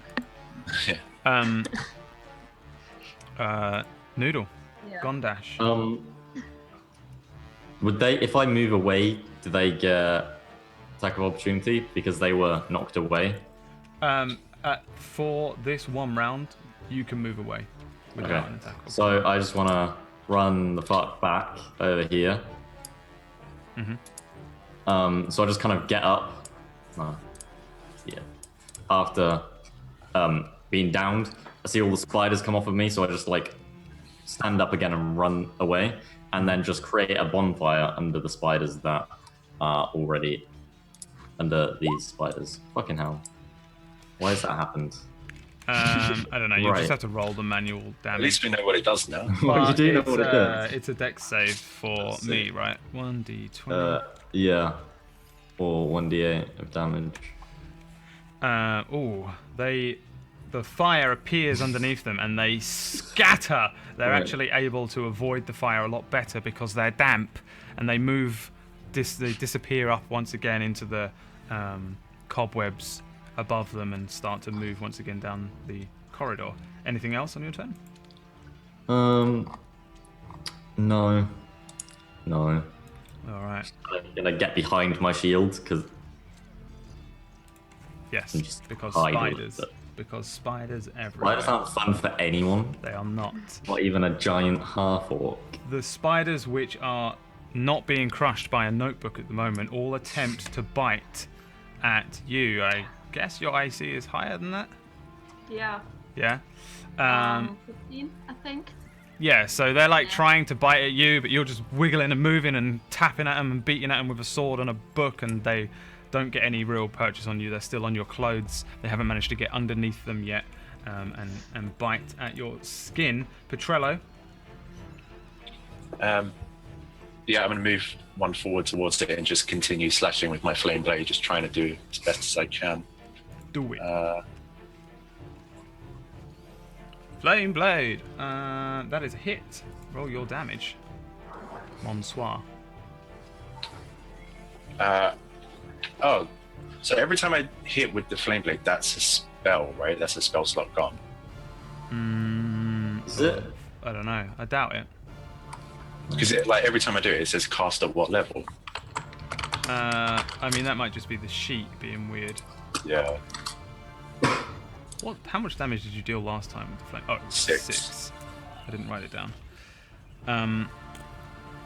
Let's have a quick look at I think it is just it's not. Well, it's up to 10 minutes, so It's one concentration spell, and then it is a level 2 spell, so it would make sense. you evoke a fiery What's it say? blade. I think it's like It's like spirit weapon. spiritual weapon. Yeah. I don't. It won't cost you. I'd be Okay. blown So just away say if you level did that. two. That'd be insane. Yeah. So you just have it until either your concentration is broken or you end the spell, and then it will cost you again, I think, to use it. And I can just use it as a normal weapon. Yeah, or like Witch Bolt, it does the same kind of thing where you can just keep using Yeah. it. So, yeah, feel free to hit again. Call you, bring this flame blade down on them. They've just avoided all of this flame from underneath them, but they can't avoid the flame above, and they are burnt. There's a lot more popping and screeching from these little spiders once again, and there's a lot less of them in this swarm right now. Anything else on your turn? Oh, that was actually a bonus action, wasn't it? So I can use No, my your action. your action is still to hit with the flame. Oh, that was the original cast. Okay, yeah. You basically it costs you a bonus action to create the flame blade, but then you use an action to use the melee attack of the flame blade, kind of thing. Right, You know so what I I have a mean? bonus action left over. Okay. You do. In that case, can I use my cantrip, Magic Stone? If it's a bonus action cantrip, Yeah. then Apparently yes. so. Okay, I'll figure out how to use that now. So I guess still with my flame blade, I get out my sling and pop a pebble in there, imbue it with magic, and sling it at one of the swarms. You won't be able to throw the thing. You'll be able to turn the pebbles into magical pebbles, but to actually Yeah, so throw that's- one is an action. Oh, okay. You know what I mean? So I'd need to do It's that another. next It's time. the same kind of case in that you can use the bonus action to cast the magic part, but in order to actually use the pebble, you need to throw it or sling it or something, which is an action. Yeah, So you there's can no. set one up for next turn if you want. If my concentration's broken. Yeah, no, I just leave it for now. It's Okay. fine. the swarm in front of you swarms you. There's not that many of them left, and they run all over you, and they attempt to bite at you, Petrello. What is your AC? Doesn't matter. That is a miss. Nice. You are very much covered in clothing as well, and they run onto you. They are on you. There's a lot less of them than there were, but they're not under your clothes yet, or at least able to bite you anywhere. Rather precious. Maokai. Like my willy. Like your willy, like the end of your willy, which would be awful. Where did I put the bonfire, by the way? Was it here? Yes, That just all of it. that's a great little. I don't know. The mouse went with that one. Yes. Because that was big up there. Okay.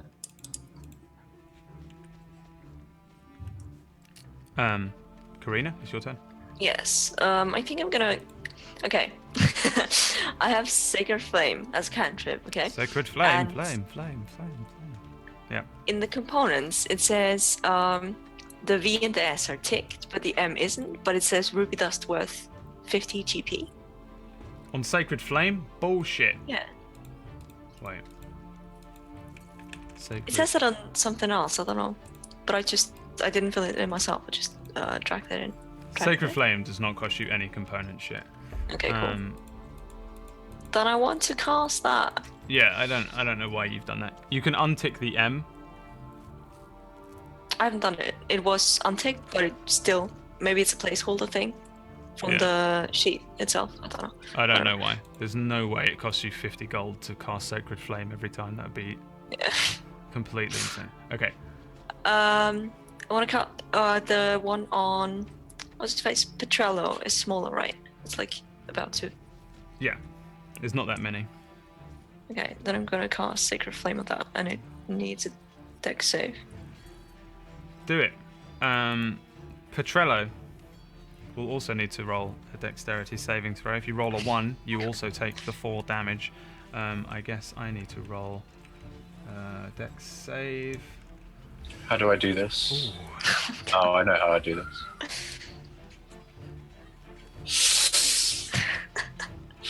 How is this possible? Every fucking time. So that is a critical 1, even though I know it says 2 everyone. If there's a red number there, it means they rolled a 1 and he's got the +1 from his dexterity onto it, but it's still a critical fail.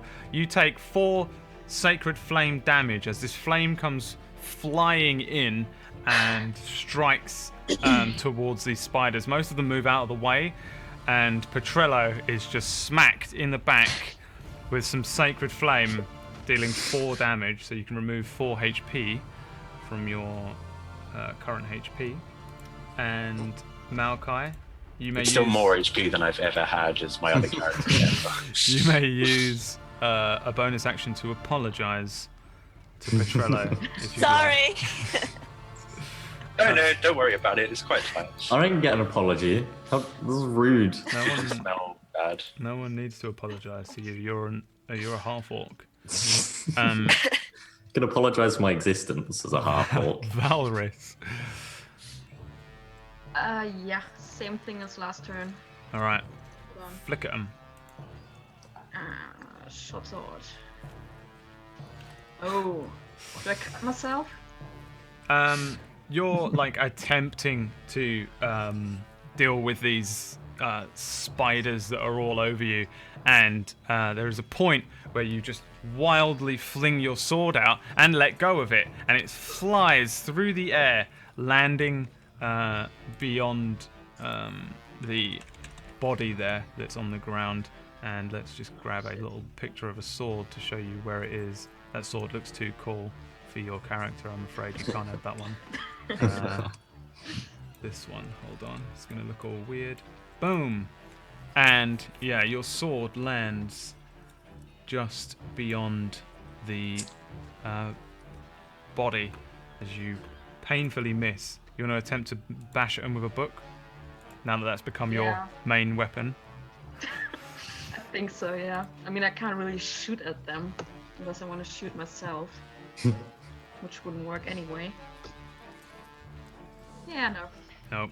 You're essentially using a book here as an offhand, light, non-proficiency weapon, I guess, is Yeah. like what you're attempting to do. We're here already. Yeah. It's because Nora thinks she's like a big shot DM now, so she's like, I can use my offhand strike after an attack. I know your game.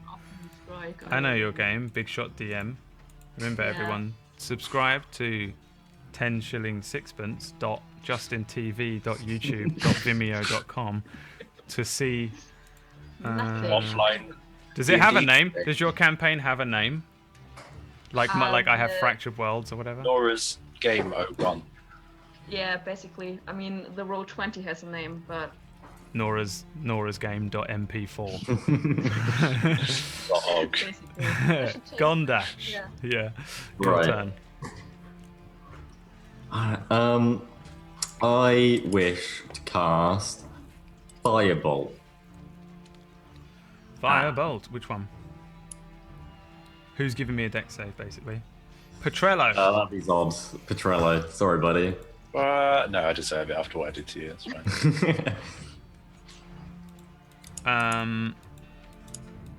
Nice. Yeah, that was well, the rule was that you have to roll a 1 to take damage. The firebolt hits all of the spiders, and Petrello is able to duck out of the way of it. While the spiders are left dangling in the air, the firebolt catches them before they land like a cartoon on Petrello's back. Give me the damage. Is that what I press? Yes, that is what I press. Nice. Most of these spiders are singed and exploded by the firebolt. There's only a very small amount of them left, but they do land on the back of Petrello and continue to try and burrow under his clothing. Anything else from you? I think that I'll stand in front of Malkai with my shield and just kind of protect us both. Okay. Yeah, like 1 health. With your 1 health. So these spiders, which are on the half-elf rogue, attempt once again to bite. You must be wearing some seriously awesome elven woven robes there, for they just can't find any skin to bite upon on you as they crawl among you once again, and it's gross, but still, yeah. You're alright. Petrello, DM skills there. Don't worry about it. Your turn. I'm very tired. I don't know why. Yeah. I'm So I very guess tired. my concentration is broke now, right? Oh no, you need to roll a Constitution saving throw to see if you're concentrate. Did I say Constitution or concentration? It's Constitution for Constitution. a concentration. Okay, good. Yeah, give me a con save. Oh, Wow! No, you have never been so razor focused in your life. The spell does not drop. It's when I you didn't realise take that was- damage. I'm real bad with this with concentration spells, to be honest. You can probably just always hold concentration because I always forget. But you generally have to do a con save, and I think you have to beat 10, which is really easy think to do. Or it's 10 or 10 or how much? the amount of damage. Yeah, or- Taken or half the amount of damage. Something. Yeah. I don't know. If half the amount is more, then you take that Right. as the damage, as the DC. Yeah. But I That's don't cool. know. I thought it was just any damage taken and you just lose it. That's cool. No, you can attempt to hold the door. Hold the door. I saw it in chat. Yeah, so you can flame blade at them again. The final Yeah. 3 spiders. Yeah, I guess at this point I'm just trying to like dagger them into the ground. Yeah, Flame blade. nice. Roll the damage. Wow. Yeah, easy. Pop, pop, pop. You pop the last 3 spiders as they crawl among you, and you successfully manage to destroy one of the swarms. However, dancing around, swatting at things with a book, your roguish friend continues to be enswarmed. Yes. Malkai? Yeah, I think I'm gonna do Sacred Flame again. Sacred flame, other- flame. Not sure about that. Yeah. Do it. Also, a dex save from you, Nora. I need to roll a dex save, which was 18 plus 1. 12. They fail and take 8 damage, so Varus is fine as well. The Sacred Flame strikes forward and it burns off a lot of these spiders which are on Varus, and they don't deal any damage to Varus herself. It was a successful Sacred Flame. And Varus, it is your turn with your little book. You can use your book as your main weapon now. Do I get proficiency with the book if it's my main weapon? No, Um, it's an improvised okay. weapon at best. Can I move to get my sword back? You can, yeah, but the spiders are on you, so they'll get an opportunity attack. Fuck. Yeah. Yeah, I'm gonna move still. Okay. So as you move away, the spiders attempt to bite at you and follow you across the webbing. They bite you a lot. They have... this is gonna suck. 8d4. Fucking hell. Are you still up? I'm down. No, so you didn't get anywhere really. You're still here. The swarm itself, like attempts. I forgot. I didn't even realize. I'm sorry, chat, that this was like this. You haven't been able to see the turn order. No one cares. You must tell me, chat. If you can't see a thing on the screen and we're talking about it, you gotta say. You can say Brad. You can say bread. You can say DM. I will see it. It will highlight for me. And now I'm just going to get a block of highlighted things because everyone's going to write it. But remember, I will rarely look at chat, but when I do, it'll be because you're all screaming at me, we can't see the turn order. Come on, where's this production value that we all paid for on Patreon? So, as Valrys... It's just the kind of thing that I usually tell you, but I'm actually on the stream now. So. Yeah, I know. This is the thing, is that you're all here. All of you which speak to me. Yes. Anyway. The Valrys makes looks across this sort of body on the ground and sees her short sword and thinks, I'm gonna go for it, and attempts to dive for it. But so the moment that she lets her guard down, she moves a little bit and it leaves an opening in the clothing as she shifts, and all the spiders rush in, biting and biting and biting, and you're dropped immediately as the spiders put Valrys to the ground and head back up once again into the cobwebs, sort of turning, looking back towards you lot, as if they're going to head down the cobwebs, back down the hallway to you. Gondash, your turn. Okay, so Valrys didn't move, right? They're still under there? Yes. Still under the spider swarm. Okay. Well, I will firebolt again. I'll do that one again. All right, yeah. Let's see. That is a miss. Oh. Just as you launch this firebolt and they move up into this webbing, you just see the firebolt head down the hallway and go out. Anything else from you? No. No. No. I don't really have many things as a barbarian sorcerer. The swarm moves quickly towards Petrello and begin biting. No. Is your AC lower than 19? Yes. Then yes, they begin biting. What is it? Let's see. And they bite you a little bit. Some of them not making it in. Some of them getting onto your arms and face and start to bite at you. And we see a similar thing happening to Petrello as what happened to Valrys. Valrys laying, of course, KO'd next to this other body, thickly covered in cobwebs. Petrello, it's your turn. Give me a Constitution saving throw first. Yes, of course. Oh, and the 6 damage, of course. take the 6 off of yourself, but you need a Yes. con save.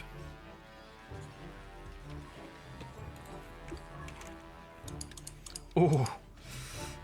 Concentration breaks as your flame blade disappears as you start to get bitten on that arm. So you'd have to Yeah. recast it to be able to use it again. I don't know if it's time to turn into an animal or. I could turn into a spider and like all of my clothes. Just for away. Just run. No, I'm gonna shillelagh up, I guess. 'Cause The I'm music scared of of using shillelagh. shillelagh. A wonderful It's like- sound echoes down the hallway as the druid goes shillelagh, and the quarterstaff verbal, lights yeah. up with magical power.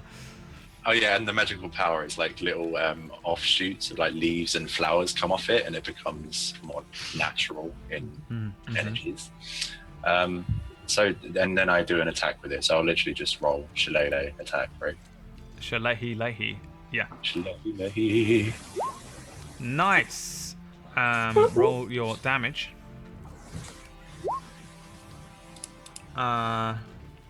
Wow, that's a weird looking thing. Wait, 9 plus 2? What does that mean? Why? Why is it not bothered to do a basic? Oh, no. It's 9 plus 2 if you take the crit. If you had advantage, you would have crit. I remember this. So you see, if you had advantage there, you would have had the 25, which was a critical 20, like a thingy. So if you had taken that 25, it would have been 9 plus 2. But seeing as we're taking the 22, we just take the 9. You understand what I'm saying? Right, You know what I'm putting down? Okay. So you actually like spin this thing around, and like loads of these spiders are like flicked off and thrown into a wall. They all explode. And there's only like a couple of them left on you now, moving around. They're horrible, big, thick-looking spiders, so they're still not like dealt with. But there's only 2 left. All right, there you go. And it's your turn, Maokai. 2 spiders, 2 big, horrible-looking spiders. Just gonna try Sacred Flame again, I guess. Flame. Chakra Flame. Dex save from the spiders will be... Chakra Flame. Ooh, a devastating failure, and this sacred flame flies forward. The last 2 spiders completely expunged, if that's the right word. And probably not. And they are completely destroyed. However, it is not over yet, for Valrus lays KO'd on the ground and will remain in turn order for a moment. Valrus, give me a death saving throw. Yes, I will. Yes. 1 fail. Gondash. Oh no. Your turn. Gondash. I run over to the swarm of spiders and I hit them with my warhammer. Aren't they dead? They're dead. Yeah, no, they're all Are they dead. still on my screen? I don't know why they're still there, to be honest. There you go. I thought they were dead, but they were there. And I Yeah, just no, wanted to. they're dead. You No. may retcon to whatever you want. Thank you. Well, I have nothing that can help you, Nora, and I'm sorry. So I go over. Healer again. Why would we ever have a healer? I just go and warm my hands by my bonfire and just kind of sit there and like relax because I also died. So I'm just gonna sit and like chill for a bit next to my fire, which I love. Okay, all of that in 6 seconds. Petrello. Oh, is it me again? So what's the situation? I haven't been paying much attention to other people's. Gondash turns. has run forward and sat down by his fire, starting Okay. to toast a marshmallow. Just next to him, Valrus lays drawing her last breaths. I don't want a medicine check kill. Wait, so there are no enemies, yes? Yeah, you appear to have dealt with the majority of the nasty-looking spiders. All right, I'm gonna go over to Varus and cast Cure Wounds. Cure wounds. That helps, yeah. Wounds. Do it. How do I do this again? Depending on how you set up the sheet, just click on Cure Wounds. On the spell section. Either. You can do it on the attacks and spellcasting part of that sheet as well. It's not doing it. I think it because it's not part of. Then Roll roll a d8 plus 3, I think, for you. Based on utterly, purely knowledge. Based on skills and memory that I don't have and shouldn't trust. Okay, 1d8 plus 3. Yes. 5 HP is restored back to Valrys, who lots of the nasty bites close up. You're not feeling amazing, but you come back to the world of the living. You're conscious again as well, and looking about, there seems to be no spiders around you. Your book is on the floor, leaning up against the body of someone, very heavily draped in cobwebs. I'm gonna pick up my book very fast, check that it's not like singed or anything, and then put it back in my backpack. Yeah, the book seems okay. It just fell to the Hold ground. up. Sorry, hold up. Don't I get proficiency on Cure Wounds cast? No. Oh, why? That's because it's wisdom, right? So. Yeah, your proficiency is pretty much always just for Attacks, right? When attacks spells? and save throws that are you're proficient in, and skills and stuff. It's not really anything to do with damage. There are, I think, some things that will allow it, but mostly. So Right. even when you hit with a sword, you don't add your proficiency to the damage, and the same thing with most spells. You don't add your proficiency to almost any of them. It's generally just the spell cast modifier, which is the same for like attacks. It's usually strength or dex and that kind of thing. Okay. Yeah.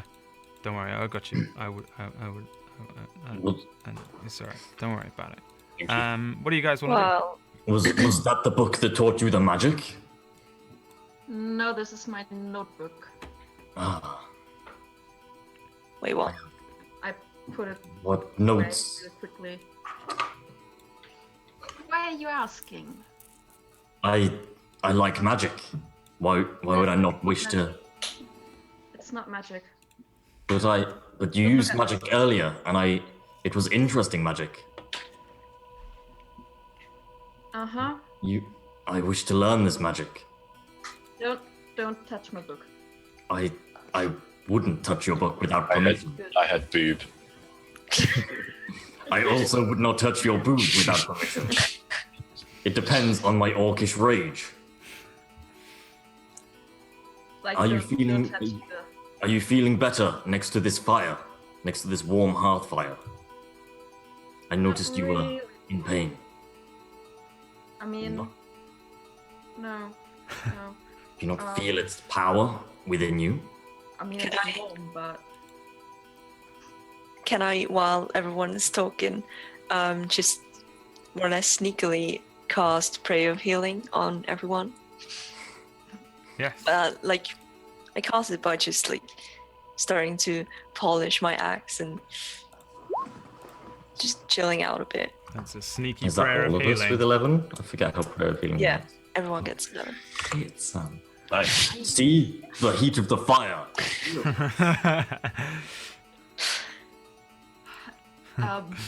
That doesn't take me above my max, does it? No. It Okay. just restores you 2 max if you're at max. I want his extra health. One temporary.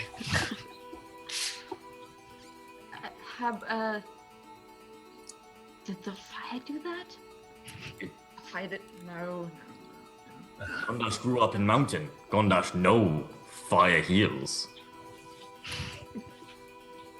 I give a knowing look to the halfling behind us and don't mention what I think probably happened. I'm just gonna smirk to myself a bit. Cool. I don't know anything. I'm really confused. But I'm gonna go pick up my sword now. And then, check out the body. Alright, so as you head over and pick up your sword and resheath it, you look at the sort of corpse. Underneath, like most of this cobweb, you can see that it's a fairly young female half-elf, dressed in sort of rotting leather and armor and a cloak. Give me an investigation check. Yes? Hold Just on. Nora. Yeah, just Nora. Yeah, you're like looking through some of this cobwebs. You start to like cautiously peel it back to see if there's anything under the thick cobwebs around her, and it reveals a pair of very rusty short swords, and then a set of lockpicks which you can take. There are roll 1d6. Yeah, you. Roll a d6.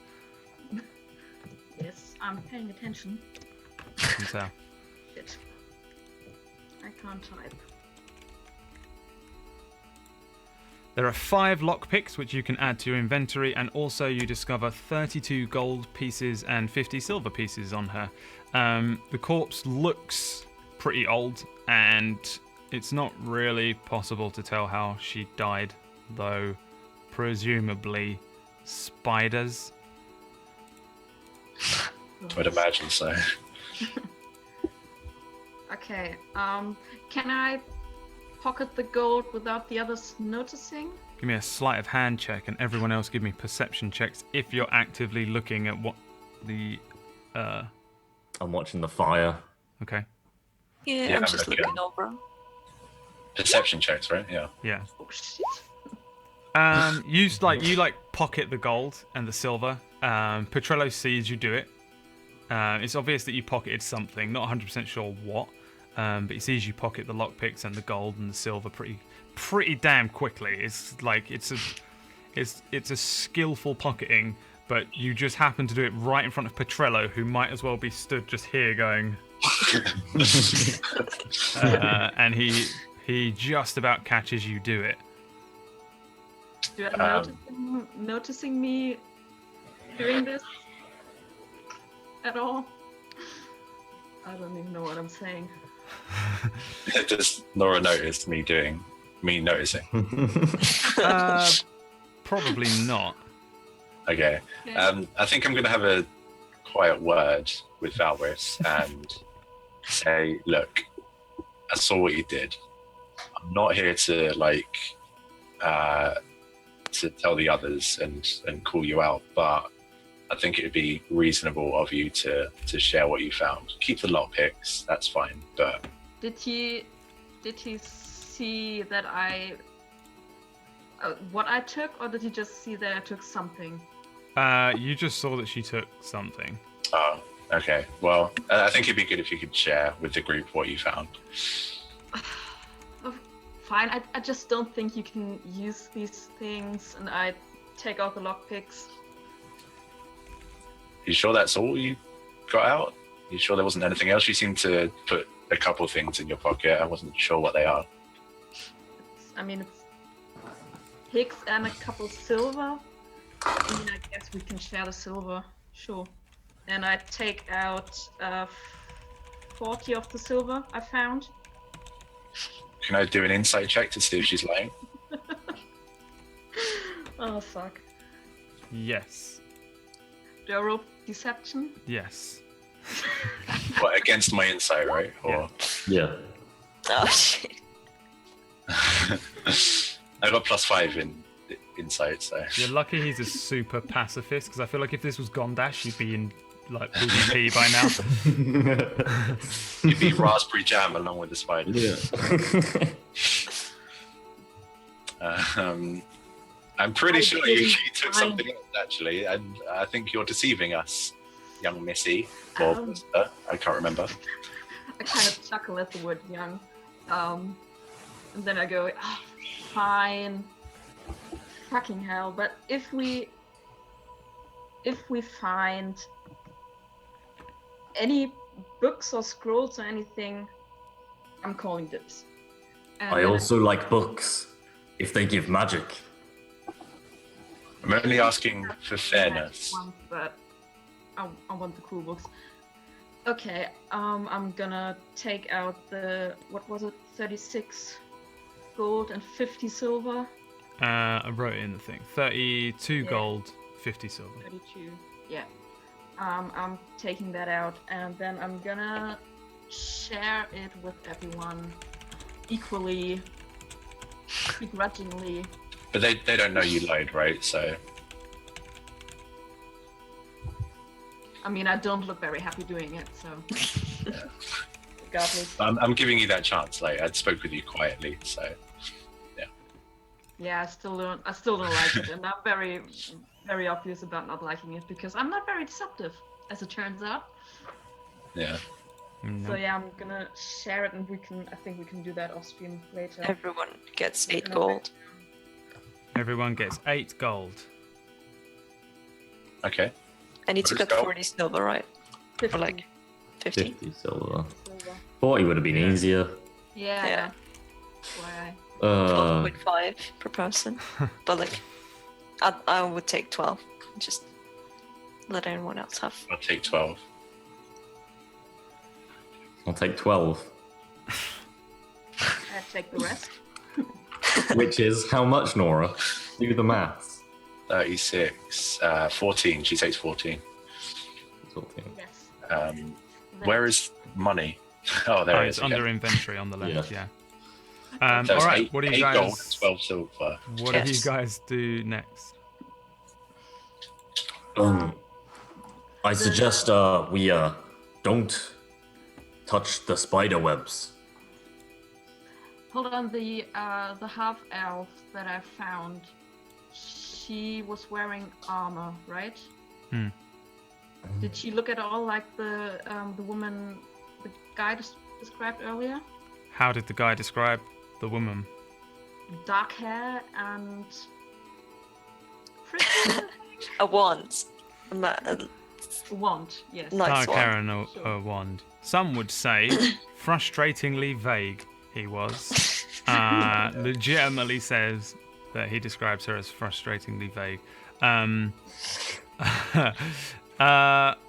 No, this person is an elf with blonde hair, though looks like it's kind of going white with age and death. Yeah, leather armor, a cloak. She had 2 little short swords, rusty short swords, and lockpicks, so probably not a wizard. Okay. Does the cloak look at all like rotten, or is it still good? Everything on her looks awful Okay, never mind. and smells of a dead person and is filled with spiders' eggs. Ah, Yeah, no, I'm not. Hey, you can Gonna- take it. My children.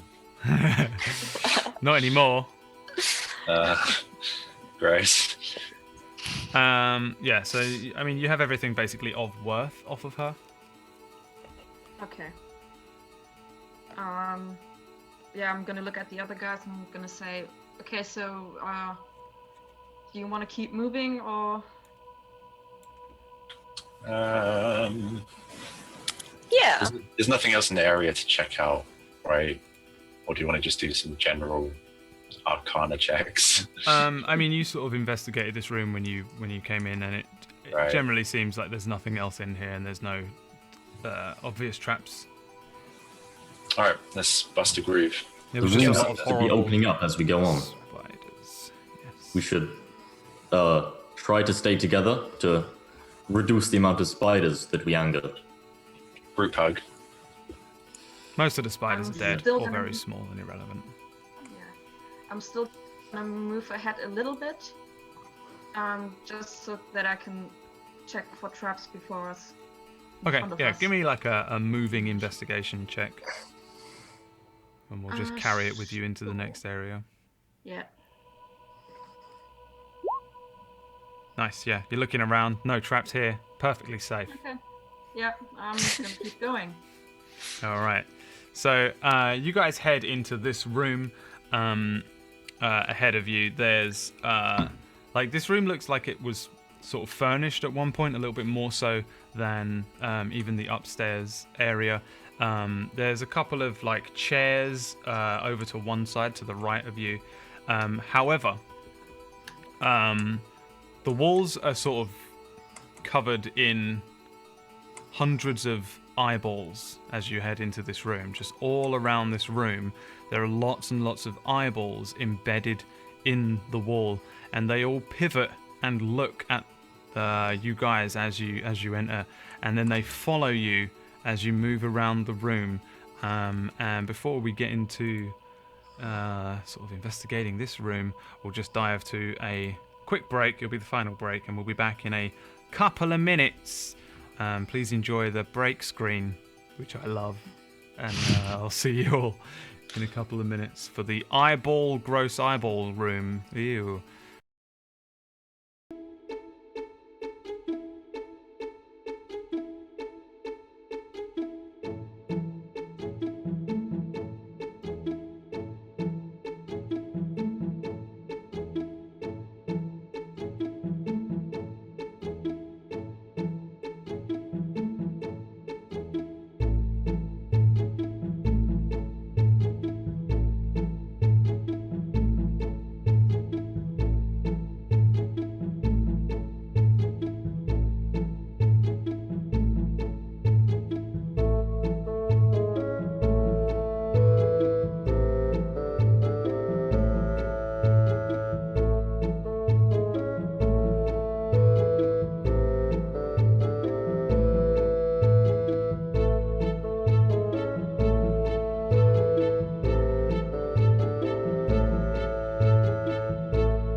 What up? We have returned.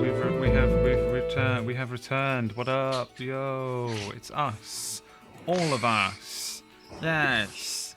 Even me. So the group move into this very odd-looking room. It looks like it was maybe once like a sitting room, something like that. There appear to be chairs and tables and the ruins of more comfortable-looking like divans and I don't know, stuff that looks comfortable to sit on. However, the walls are covered in all of these eyes, and as you each move in and move to the right, the eyes follow you as you maneuver about the room. What do you want to do? May I May light my bullseye lantern, which gives me 60-foot cone, an additional 60 feet. Yes. dim light. Yeah, I still have my hooded lantern up as well. Yeah, I can't see Same. that. It doesn't translate to me, so I'm just gonna. Those of you who have the hang on, I think that was a bit fucking much. Yeah, basically I've just given you all. We're playing like a bit more of an easygoing dark vision rule, in that if you have dark vision, you just have it regardless. Because I just can't be bothered to deal with literally what I'm doing right now. So yeah, you giving you all light and stuff. Yeah, you like start looking about with your lantern, and again it gives you more light, and you're able to see around the edges of the room a little bit more clearly. Again, there are just eyes all around you. Can I make an Arcana check to see if I can have any idea what these eyes do? Sure. I'm probably watching us, but I wonder what eyes do. Yeah, you have no idea what these eyes are doing. I mean, they're probably magical or like, I mean, otherwise this room is alive, but generally no The sound idea. of music. I walk really close to the wall, and then I just kind of move to the sides a bit, just to They're just see what- following you. I start moving quicker. They follow you very quickly. I would like to do an insight check to see if these eyes have sentience. Yeah. Sure. No idea. Their eyes. No idea. Ah ha ha ha! Comedy. The people behind these eyes must be very big. Yeah, right. Jeez. Can I touch one? Yeah. You reach out and touch one. Just the tip. Just the tip. Just the tip. Just the tip. So you reach out and touch one. Give me a dexterity saving throw as it explodes.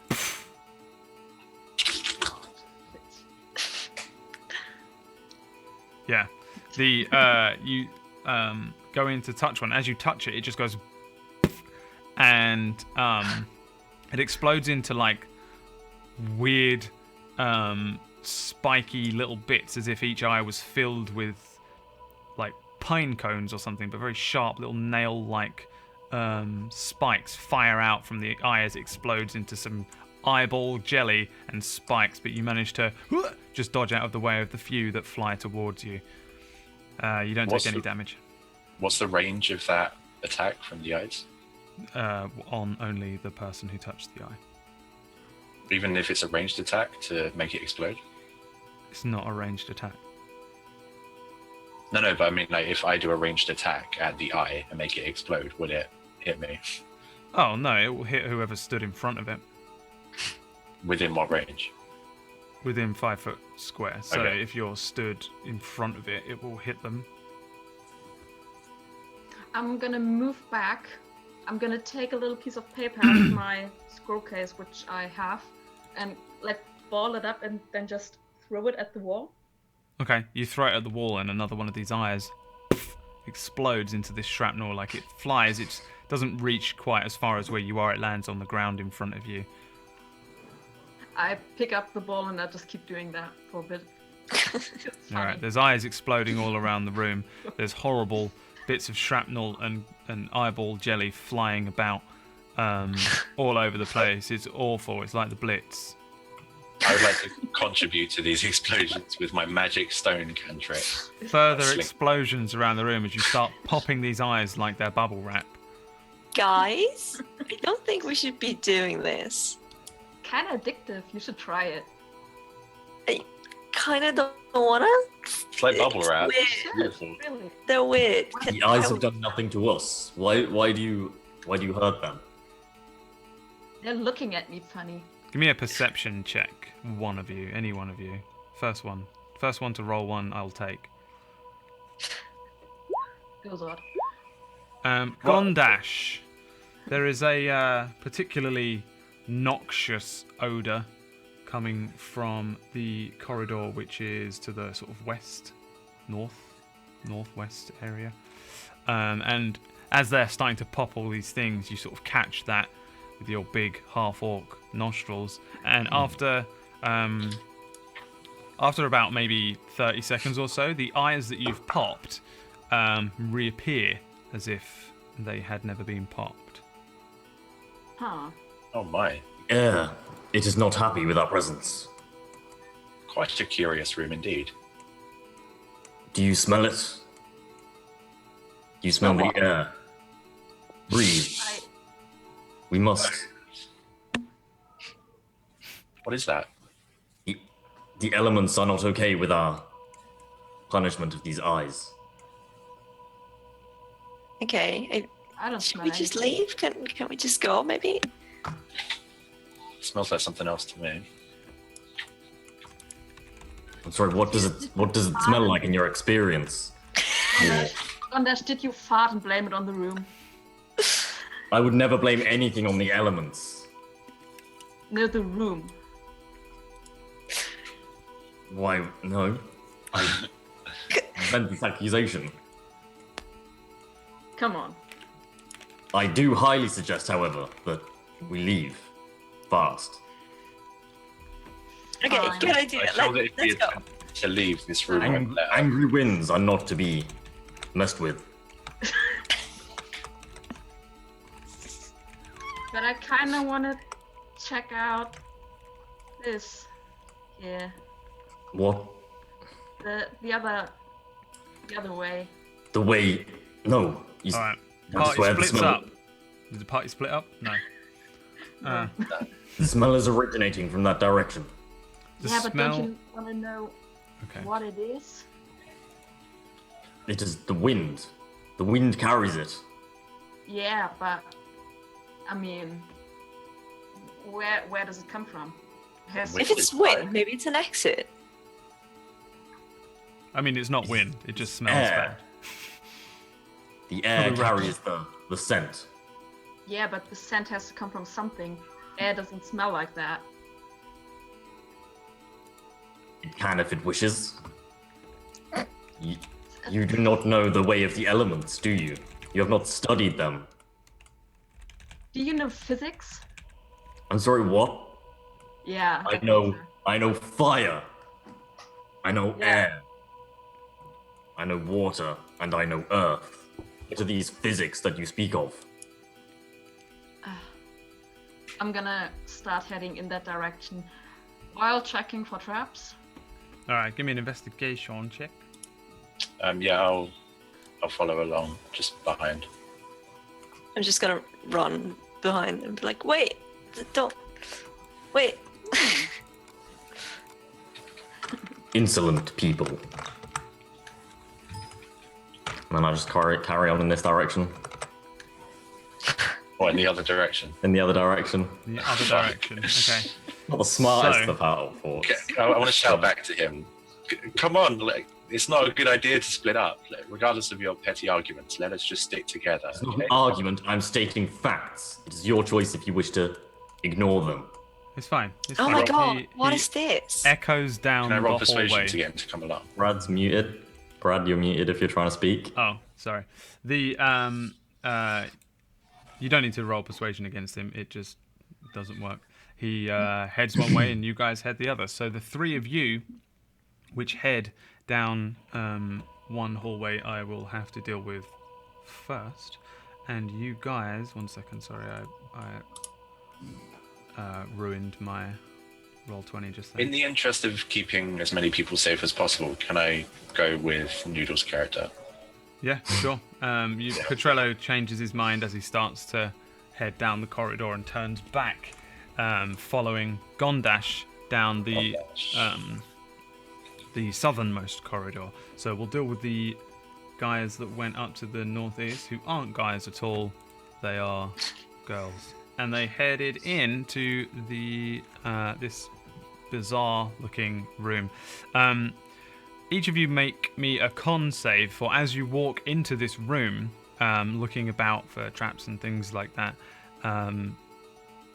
You notice that the floor of the room is like extremely dusty, and as you walk in looking about, you kick up these huge plumes and clouds of dust, and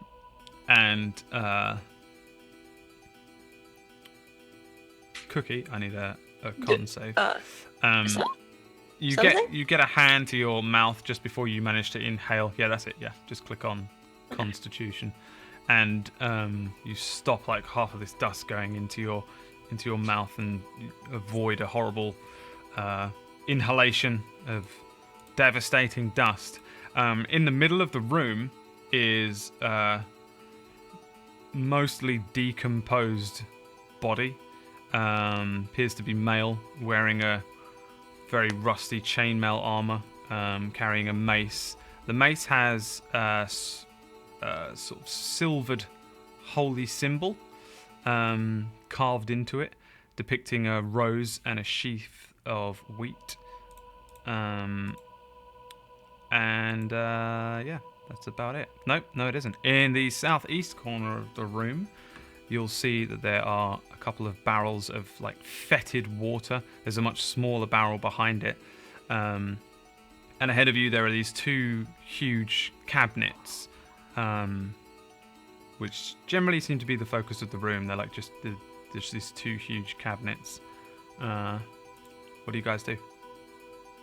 I want to look in the drawer. If there are drawers, or like open something. Yeah. All right. You go up to one of these cabinets here. You open it up, and there's just a collection of things inside. Inside the one that you're looking in, there's all sorts of shells, fossils. There's a couple of skulls and bones, like rocks, which were like mineral rocks kind of thing. Pretty looking. Nothing especially valuable on its own, but might be worth some money if you took it all to somebody and sold it all as a batch. I would just take like one of the things that look cool. Like if there's like a cool fossil of a, I don't know, starfish or whatever. There is a fossil of a starfish, and you now have one. Please add it to your inventory. Yes. Nora, what are you doing? Varys.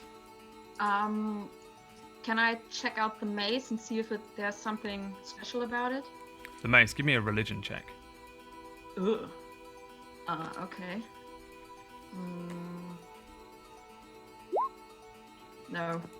No, you're not too clued up on what this religion might be. It's definitely something religious, but don't know which. Hey, Make. That's the name? Yes. Can you look at this real quick? You know, like religious stuff, right? Well, I've read some books, but sure. What is it? The maze. I think it's something to do with religion, but I don't really know anything about that. My field of study, you know. What is the check? What Religion would the check. check be? Oh, there is. Hold on. Yeah, you look this thing over, and although it's not at all your preferred religion, this is a symbol of Chauntea, who is the goddess of life, but generally like farming and grain. So like the life of plants and fields and agriculture and stuff like that. Yeah, I'm gonna say, oh wow, that's a weird one to worship. It's like it's about, I don't know, something to do with plants and like crops and shit like that. It's kind of boring. Okay. So this guy was probably a cleric then. Yeah, kind of looks like it, doesn't it? Maybe he belongs to the missing party. Yeah. Wonder how he died. Give me an investigation check. That's all I ever do. There's a lot of them in this thing. You're so good at it. Yeah. Looking over him, you do find a little purse which contains 14 silver pieces that you two can share. Yeah, I'm gonna share it with and Trello's voice echoes in your mind and reminds you to share it with the party. Yeah. looking Especially- looking at him, you can't really tell 100% how he died. His body's been here for quite a long time, so he's a little bit too decomposed. It doesn't look like he was like cut or beaten or anything like that. There's no like obvious physical wounds on him. Yeah, you're like both like leaning in pretty close to him, and give me perception checks. Perception. Malachi, you're kind of looking over the symbol, trying to remember what you know of Chauntea, the goddess of agriculture, and you don't 100% notice it straight away, but Valrus, while you're picking up this purse, you start to notice a shift in the dust on the floor around you as it starts to move a little bit. Two patches in particular start to form and move upwards and take shape, and a little face appears, a couple of little wings sprout, and two creatures suddenly pop out of the dust in a weird form and shape. They look at each of you, very dusty little kind of like little impish looking dust creatures, jump up and let out a little as they move towards each of you. But before you engage in that combat, we're going to catch up with the other two down here. Let me see where they are. I need to rechange who we're following on this sheet. Oh my god. Petrello and Gondash, you head into this room here.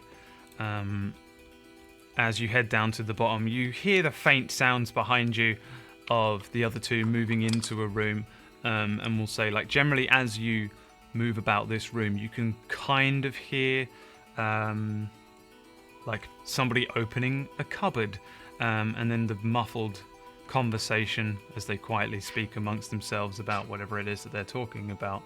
And Gondash, you headed in here first, and just behind you, Petrello moves in. And what you see in this room is, if I ever find it again,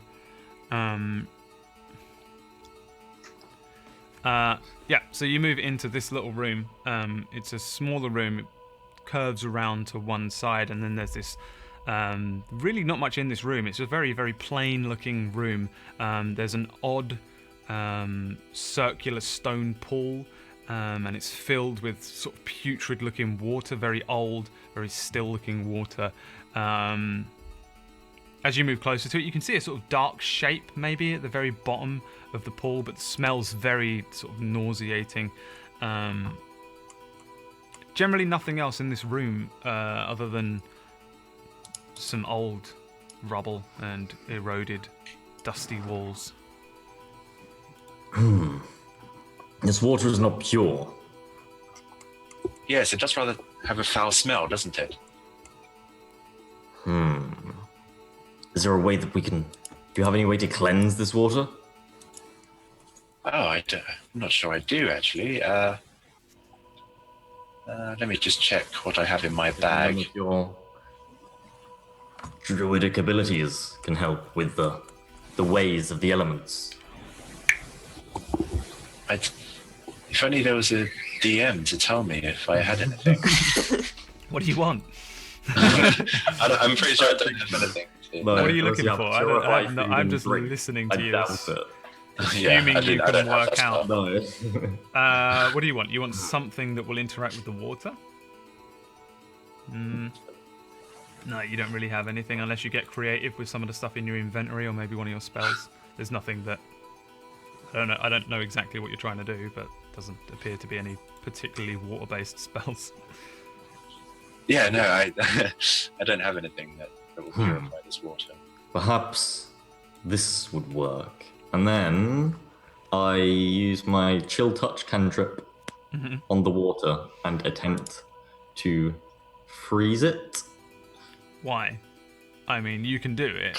I just want to freeze the water. I want to prove that I can control the elements. Oh, okay, yeah. Are you sure that's a good idea, my power. friend? Chill touch isn't even ice magic. It's necrotic damage. So well, as you attempt to, I just want to chill it. you move in to try and freeze the water. You hear a small noise from down the corridor, a little sort of echoes down. It's very quiet, sounds very strange.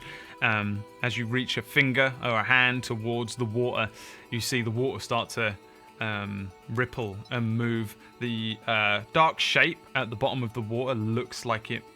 Give me a perception check. Let's see what you can make out from the bottom of the pool of water. Yeah, the shape appears to be someone small, a gnome or a halfling, maybe a young dwarf or something like that. It's like very clearly some sort of body at the very bottom of the pool. But while you're looking at it and as you're reaching forward and this pool starts to move and of its own volition, and you see a similar situation to the upper room. You see a face sort of appear, and the water moves upwards, and a person forms in front of you as this weird water creature takes form in front of each of you. Now I need everyone to roll initiative. I'm going to use the Fractured Worlds battle music because I paid for it and I'm allowed. And then I need to work out. This was quite unexpected from each of you guys. I wasn't expecting you to do this separately. So as we head into the last half an hour or so, let's see if they can survive these battles as groups. TPK, yeah. I just need to move. A1. Yes. It's a one shot. Who cares? Who cares? I mean, you were meant to revive these characters generally. Yeah, make more. I mean, this is a one-shot adventure that was originally meant to take 2 weeks. We'll see. However, the oh fuck, I didn't add this again. Oh, good. Maybe if we didn't split the party. Yeah. I mean, the idea was that you use these characters again if we play in these teams again. But I guess we'll just have to see. we'll just kill them all now, won't we? To see how this goes. I mean, I don't know. You might be okay in teams of 2. We'll just. It's a bit of a weird enemy. Lol. Let's see what this motherfucker gets. Oh. So the water weird rolls a 10, and the dust methods roll a 7, and another 7. Cool. So the first person to react down here is Gondash, with a hand reaching in towards this creature that's come out of the water. I actually need you to make me a Dex saving throw. I lost the turn order, by the way. Yeah, same. I thought. Oh yeah, hold on. Right, also good. I don't know where. You went quiet, Noodle. I don't know how Emma fixes her microphone when she does that. I think she like fiddles with the back of it. Just you're gonna have to say words as well. Are you? No, you've gone mega quiet. Unplug it and plug it back in. Hello? Right? Or is it? I can vaguely hear you. It will probably kick back in a second. Just speak loudly and wake them up. I think that happened with Emma before. She just spoke and then it eventually comes back. Yeah, so this thing, like, outside of your turn just before, it attempts to, like, grab at your wrist. But you are just about to avoid it, and then we can enter the turn order. Your turn. Okay. So it's my turn, yeah? That's what you're saying? Yes. I wish to cast Thunder Wave. Thunder Wave. Well, I don't know why it says stealth, but... so it's 15-foot cube originating from me, so that'll also be Petrello. Sorry, buddy. Cheers, buddy. I mean, you pretty much downed me earlier, so But then you got me back already with the firebolt. I didn't hit you with that. Yeah, Um, could have done. Con save. just Okay. save the con saves. Just make it. But 17. So you attempt to you attempt a thunder wave, which is a huge sonic boom boom that comes out from you, and though it strikes the water weird in front of you, like taking this weird form, it is not affected in any real huge way. However, behind you, Petrello, or to the right of you, Petrello, you take 5 thunder damage as you are struck. so Lovely. just pushed away, right? Did you get pushed as well? Yeah, 10 feet away.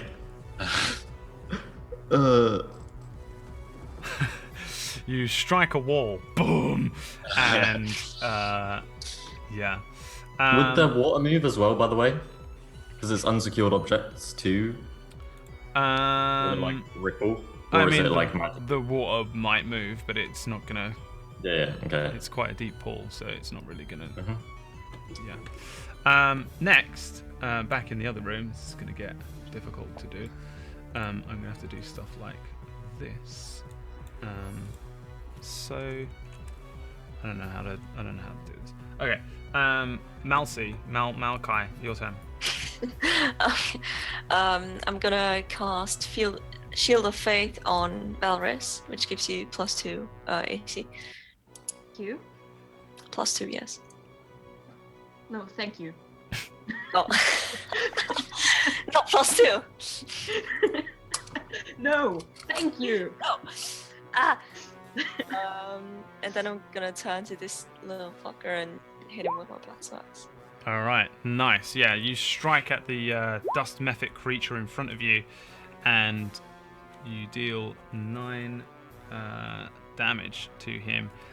You just hit him, and like it shaves off a huge portion of this like dusty form. It lets out like a weird little, and all this dust falls off of him. It somewhat reforms some of the part of its body, but yeah, it didn't like that. Petrello, back down in the other room. I don't know why I can't make it so that I can see all of you guys, but for some reason I'm going to try and mess around with these settings real quick while Petrello decides on what Petrello is going to do. It's probably the best person to do it on the turn of, because I'm going to take ages. Might cast the cheeky moonbeam. Oh, the Cheeky old one. cheeky moonbeams coming out, everyone. No idea how on to. me or the weird though? That's the question. As tempted as I am, I think I'm going to do it on you.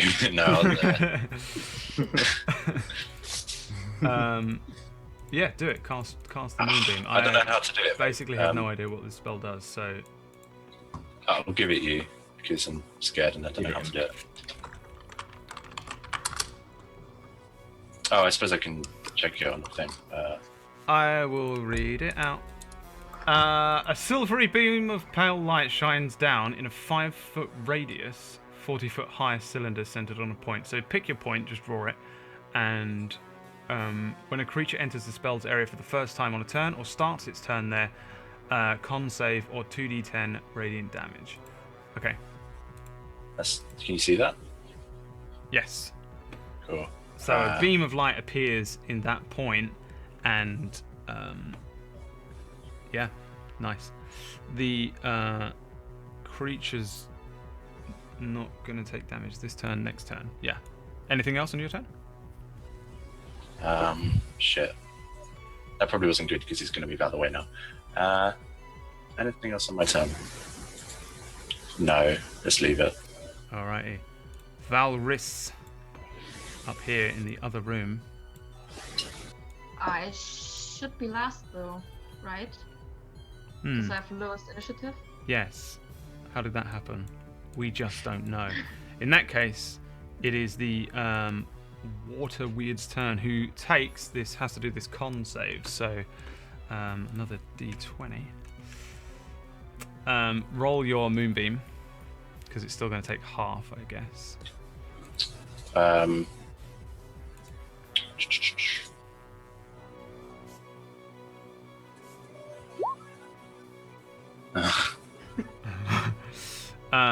Cool. I mean, you round it up, so it takes 2.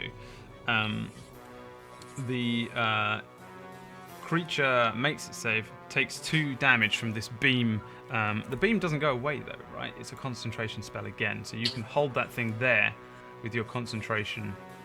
You can also move it about and stuff on a bonus action. But for now, this thing takes a little bit of damage, just a little bit of damage from you, to the tune of 2 points of damage. It moves forward to the edge of the pool here and strikes out at Gondash again. Give me a... This is a weird creature, by the way, that's in this thing.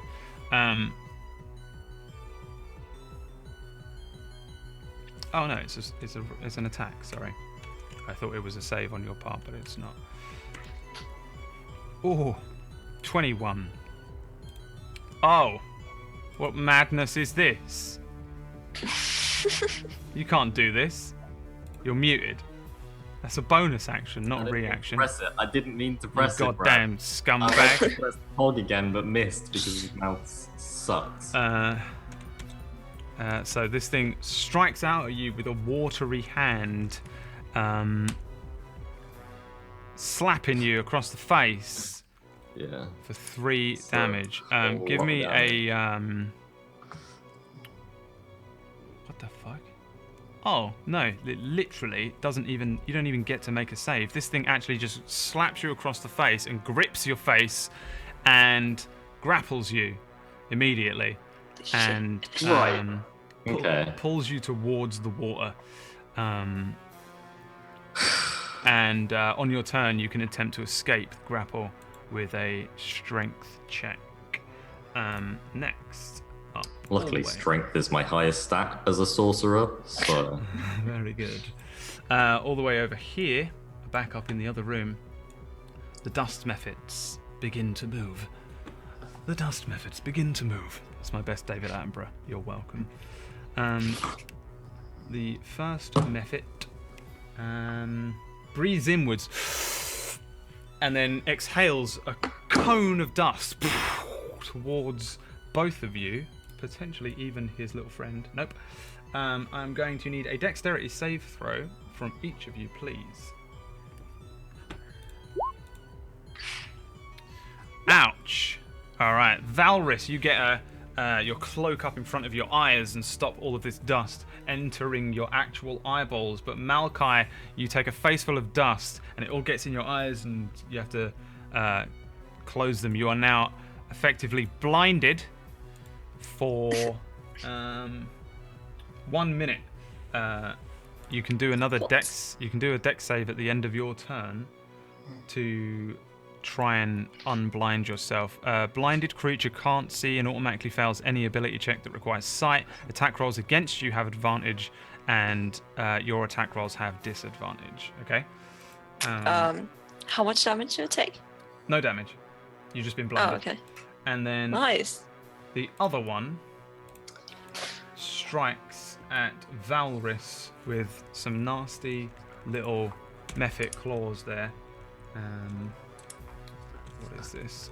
D20 plus... Oh, fuck you.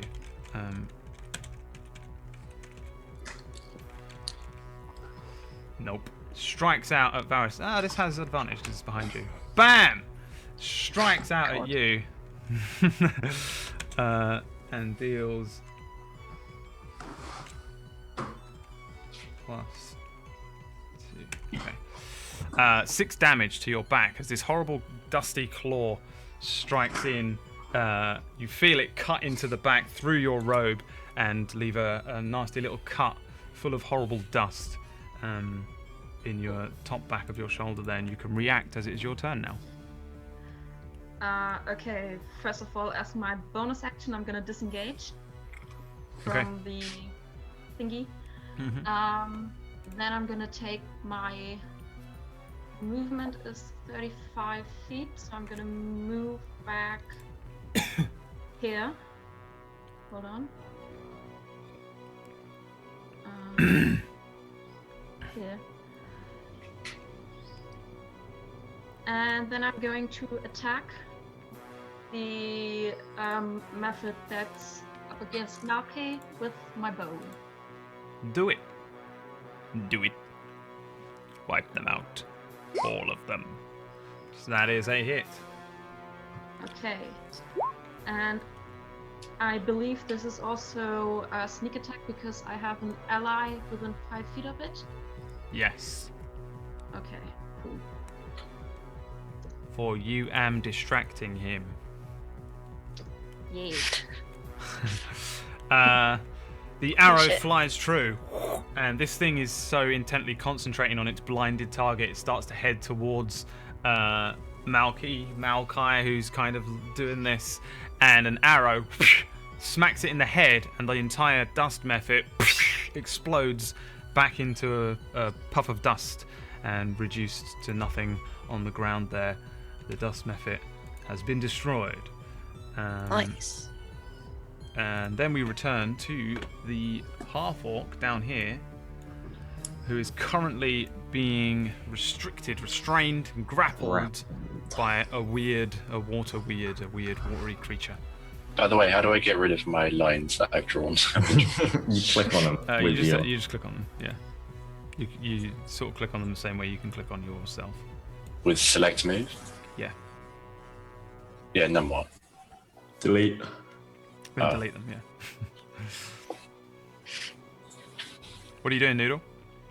I'm gonna try and stop being grappled. Alright, give me a strength check. It's- It is a DC 13, so you try and move out of the way, but this thing's got this horrible watery hand around your face. You can use a bonus action.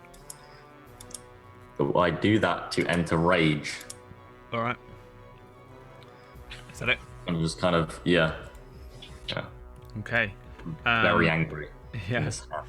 Back up here in the Dust Mephit land, Malkai. Can I even attack someone while being blind? You can attack, you have disadvantage. Oh, yeah, okay. So Then you're I'm kind of gonna- looking through like messed up eyes here, kind of doing this, like if you had like dust in your eyes. Yeah, okay. Gonna do battle axe. Nice, yeah, you move in, and though you can't see very well, you just blindly swing and actually manage to strike the Dust Mephit. Give me the damage. What? It's not the greatest strike in the world. It moves backwards, but you do catch the front of it, and a fair amount of dust is whipped off of the front of him as you cut into him, dealing 4 damage. It moves backwards, looking at you cautiously. Anything else from you, though? No, I'm fine. Thanks. Petrello. Petrello has finally drawn a circle in white. I don't know. I don't want to use up another spell slot. I kind of do want to. I'm gonna shillelagh this motherfucker. Is Shillelagh a concentration spell? Be aware that if you do another concentration spell, it will break the first spell. Sure. Is it though? No, it's it not. isn't. It's just duration 1 minute. So yeah, I'm gonna whack a shillelagh on him once I get close to him. Mm-hmm. Most important part.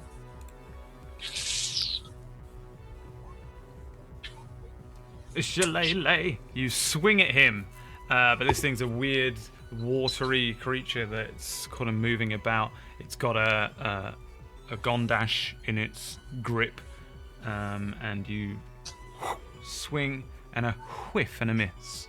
Wait, but it should have taken damage from the moonbeam at the start, right? It does that on its turn, not yours. Oh, okay. You know what I'm saying? Yeah. Its turn just happens to be now. Do it. I need to make a con save, actually, don't I? Which is just a straight d20. 5. That is a fail. Roll the damage. 12, nice. So it starts its turn. It's got hold of Gondash there. However, this is still well within the light of this moonbeam that's shining down into this water, and you can see it kind of evaporate some of the water on him. He reacts to it, but he's kind of still more concentrated on holding on to Gondash there. But yeah, like a good portion of him kind of evaporates away. The dust mephit, once again, flipping back up here. I don't know if you feel as sick as I do, chat, flipping back and forth between these two areas of the map. The dust mephit strikes a little claw out at... Holy shit. No, it doesn't. I didn't know it could do this. The dust mephit /R 5d8 if memory serves casts sleep. What is your HP, Malkai? 22. 22, just enough. You fall asleep. You are blinded and asleep. So this little mephit starts moving his hands and goes, and then that's the last thing you see as you slowly lose consciousness. As far as you're concerned, Valris, you just see Malcy fall over. Malkai fall over. I'm very tired. And in a plume of dust, as she hits this dust on the ground, she is asleep. It is your turn. Okay. Shortbow again. Yes. Oh. Yeah, no. Ooh. Roll the damage. Oh shit. Watching as Malkai sort of falls asleep, you're drawing your bow, about to fire at this dust mephit, and it does this weird spell, and you fire the bow, and it just goes off because you're confused as to what has happened. Has she fallen asleep? Has she been knocked out, or is she dead? Unfortunately, the arrow flies straight into Malkai's leg, dealing 5 piercing damage into her sleeping body. What this does do, however, is wakes Malkai up. So as you basically barely hit the ground and a plume of dust is kicked up, and then suddenly you're woken up and there's an arrow in your thigh, and that ends your turn, unless you're doing something else, actually, movement and bonus and stuff. I don't know. Can I don't think I can really do anything. I don't want to move anymore. All right, cool. Then it is Gondash's turn, who is currently being face-hugged. Grappled. What can I actually do while grappled? Just break free? No, you can do stuff. You're just... I think you're just...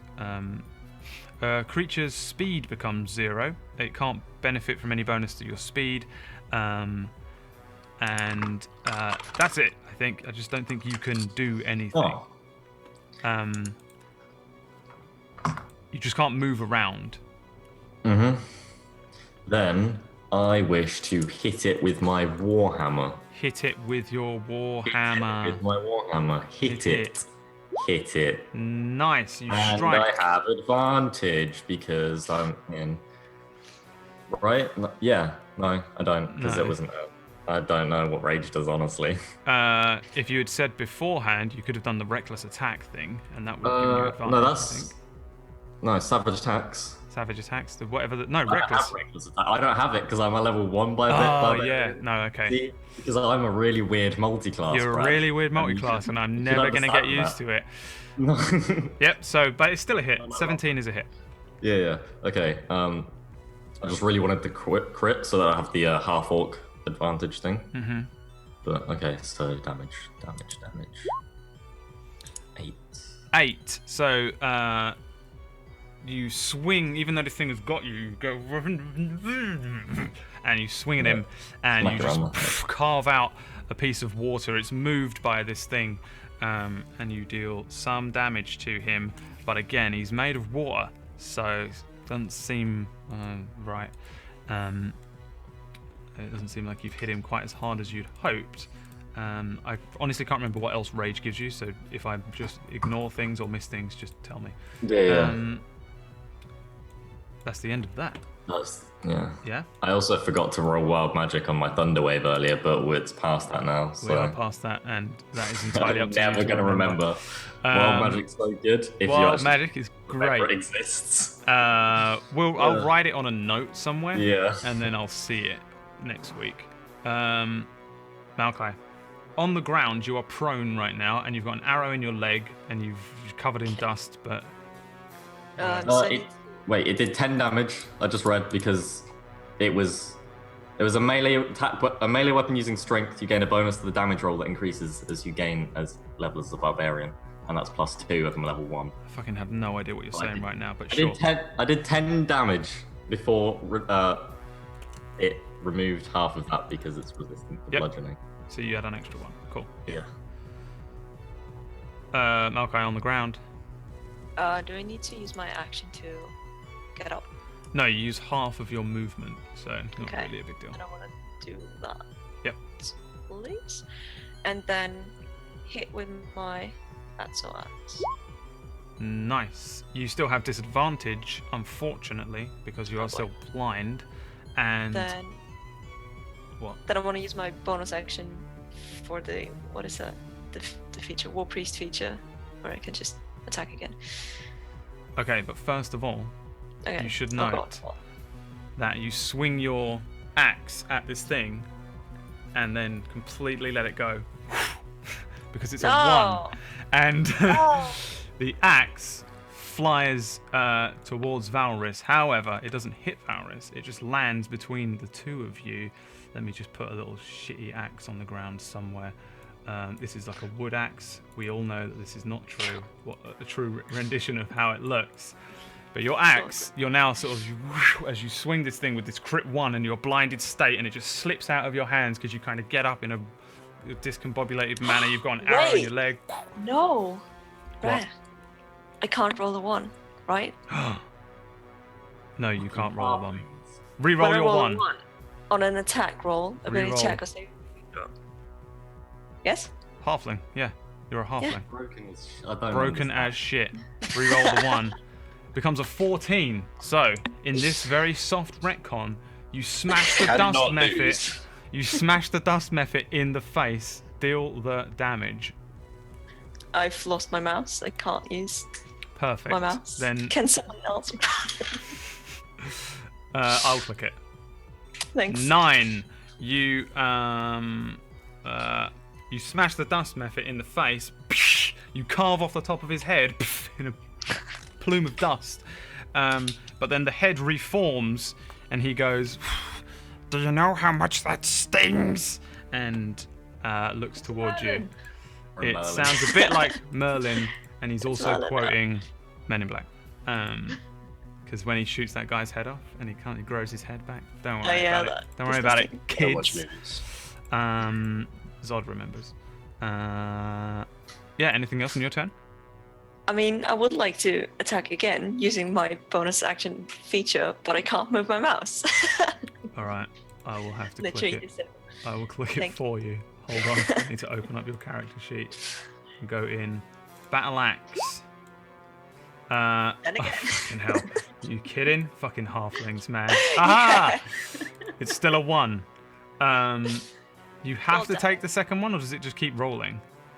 It just say you can re-roll the die and must use the new roll. Must use So new one. I So it's probably still a have to 1. use- yeah. Guess what happens? Everything that we said before. The axe goes Justice. flying out towards Valrys and lands on the ground between the both of you. Petrello, it is your turn. Yeah, there's not much I can do besides just repetitive whacks of the shillelagh on the creature. Do it. Roll your shillelagh. That's a hit. Nice. Nice. Yeah, you strike at it this time, and the thing moves a lot more than you saw when Gondash hit it, because the shillelagh is a magical weapon. and you see this thing as this shillelagh strikes into it, some more water evaporates off of it, and it's pushed to one side. It still manages to maintain its grip on Gondash, but it's starting to look very depleted in its odd state. Let's just immediately give it a con save for the beginning of its turn. That is a fail. Roll your moonbeam damage.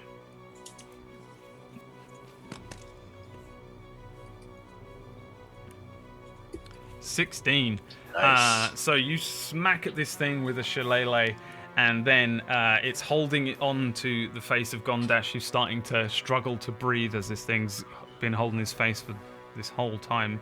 And then you see finally that this moonbeam, which has been just constantly burning away at it, it weakens and it lets go of Gondash, and it's just completely destroyed and evaporates away under the power of this sort of radiant light from this moonbeam as you defeat this one.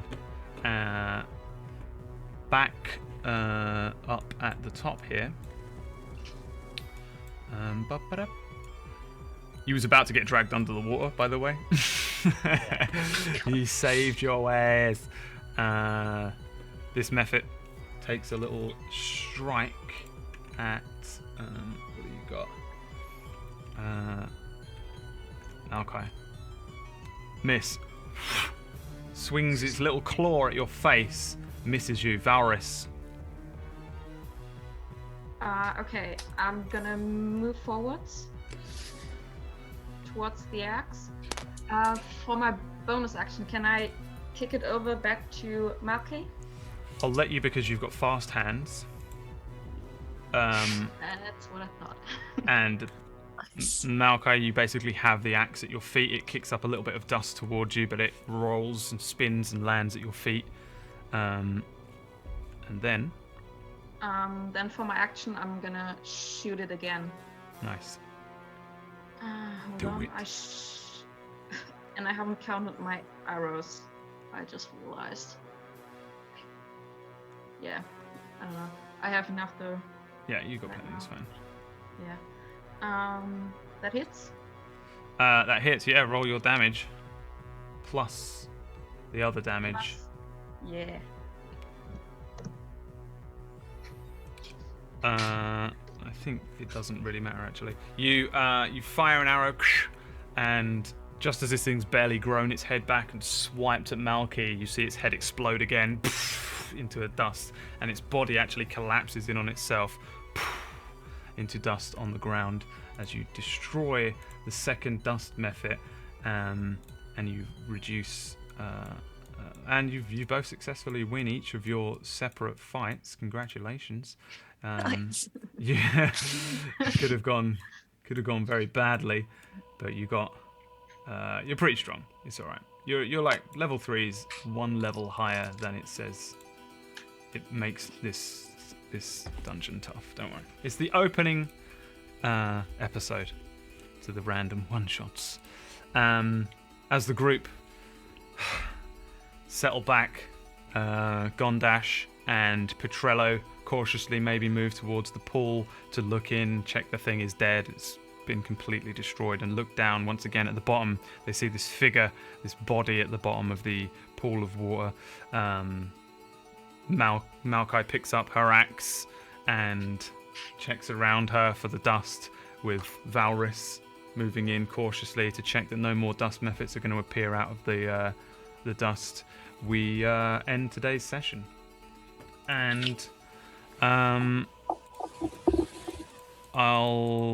going to give you like XP and stuff at the end of the whole adventure instead of giving it to you in bits and bobs as we go. So it'll be almost definitely next week. I can't imagine that you'll I can't imagine it's just you're going to make it last that much longer, but you've got a little bit further to explore in the Sorcerer's Tower. So like I said, we are going to play these one shots, even though it says one shot and you expect it to be done in one D&D stream. it's really what it means is one adventure, you know. Oh, Elf, thank you for the raid. Right at the end, as I'm literally saying goodnight on this, the first part of this one shot. Yeah, so the basically what we're going to do is play these one shots. Then the cast might change. Their characters will stay the same. Should these guys survive through next week, and if any of them are in the next random adventure that we do, then they will retain their characters. But we might mix and match a couple of people up and see how it goes. But this one adventure will continue into next Saturday. It will start at a slightly later time, 8 p.m. I think. Thanks, Cookie.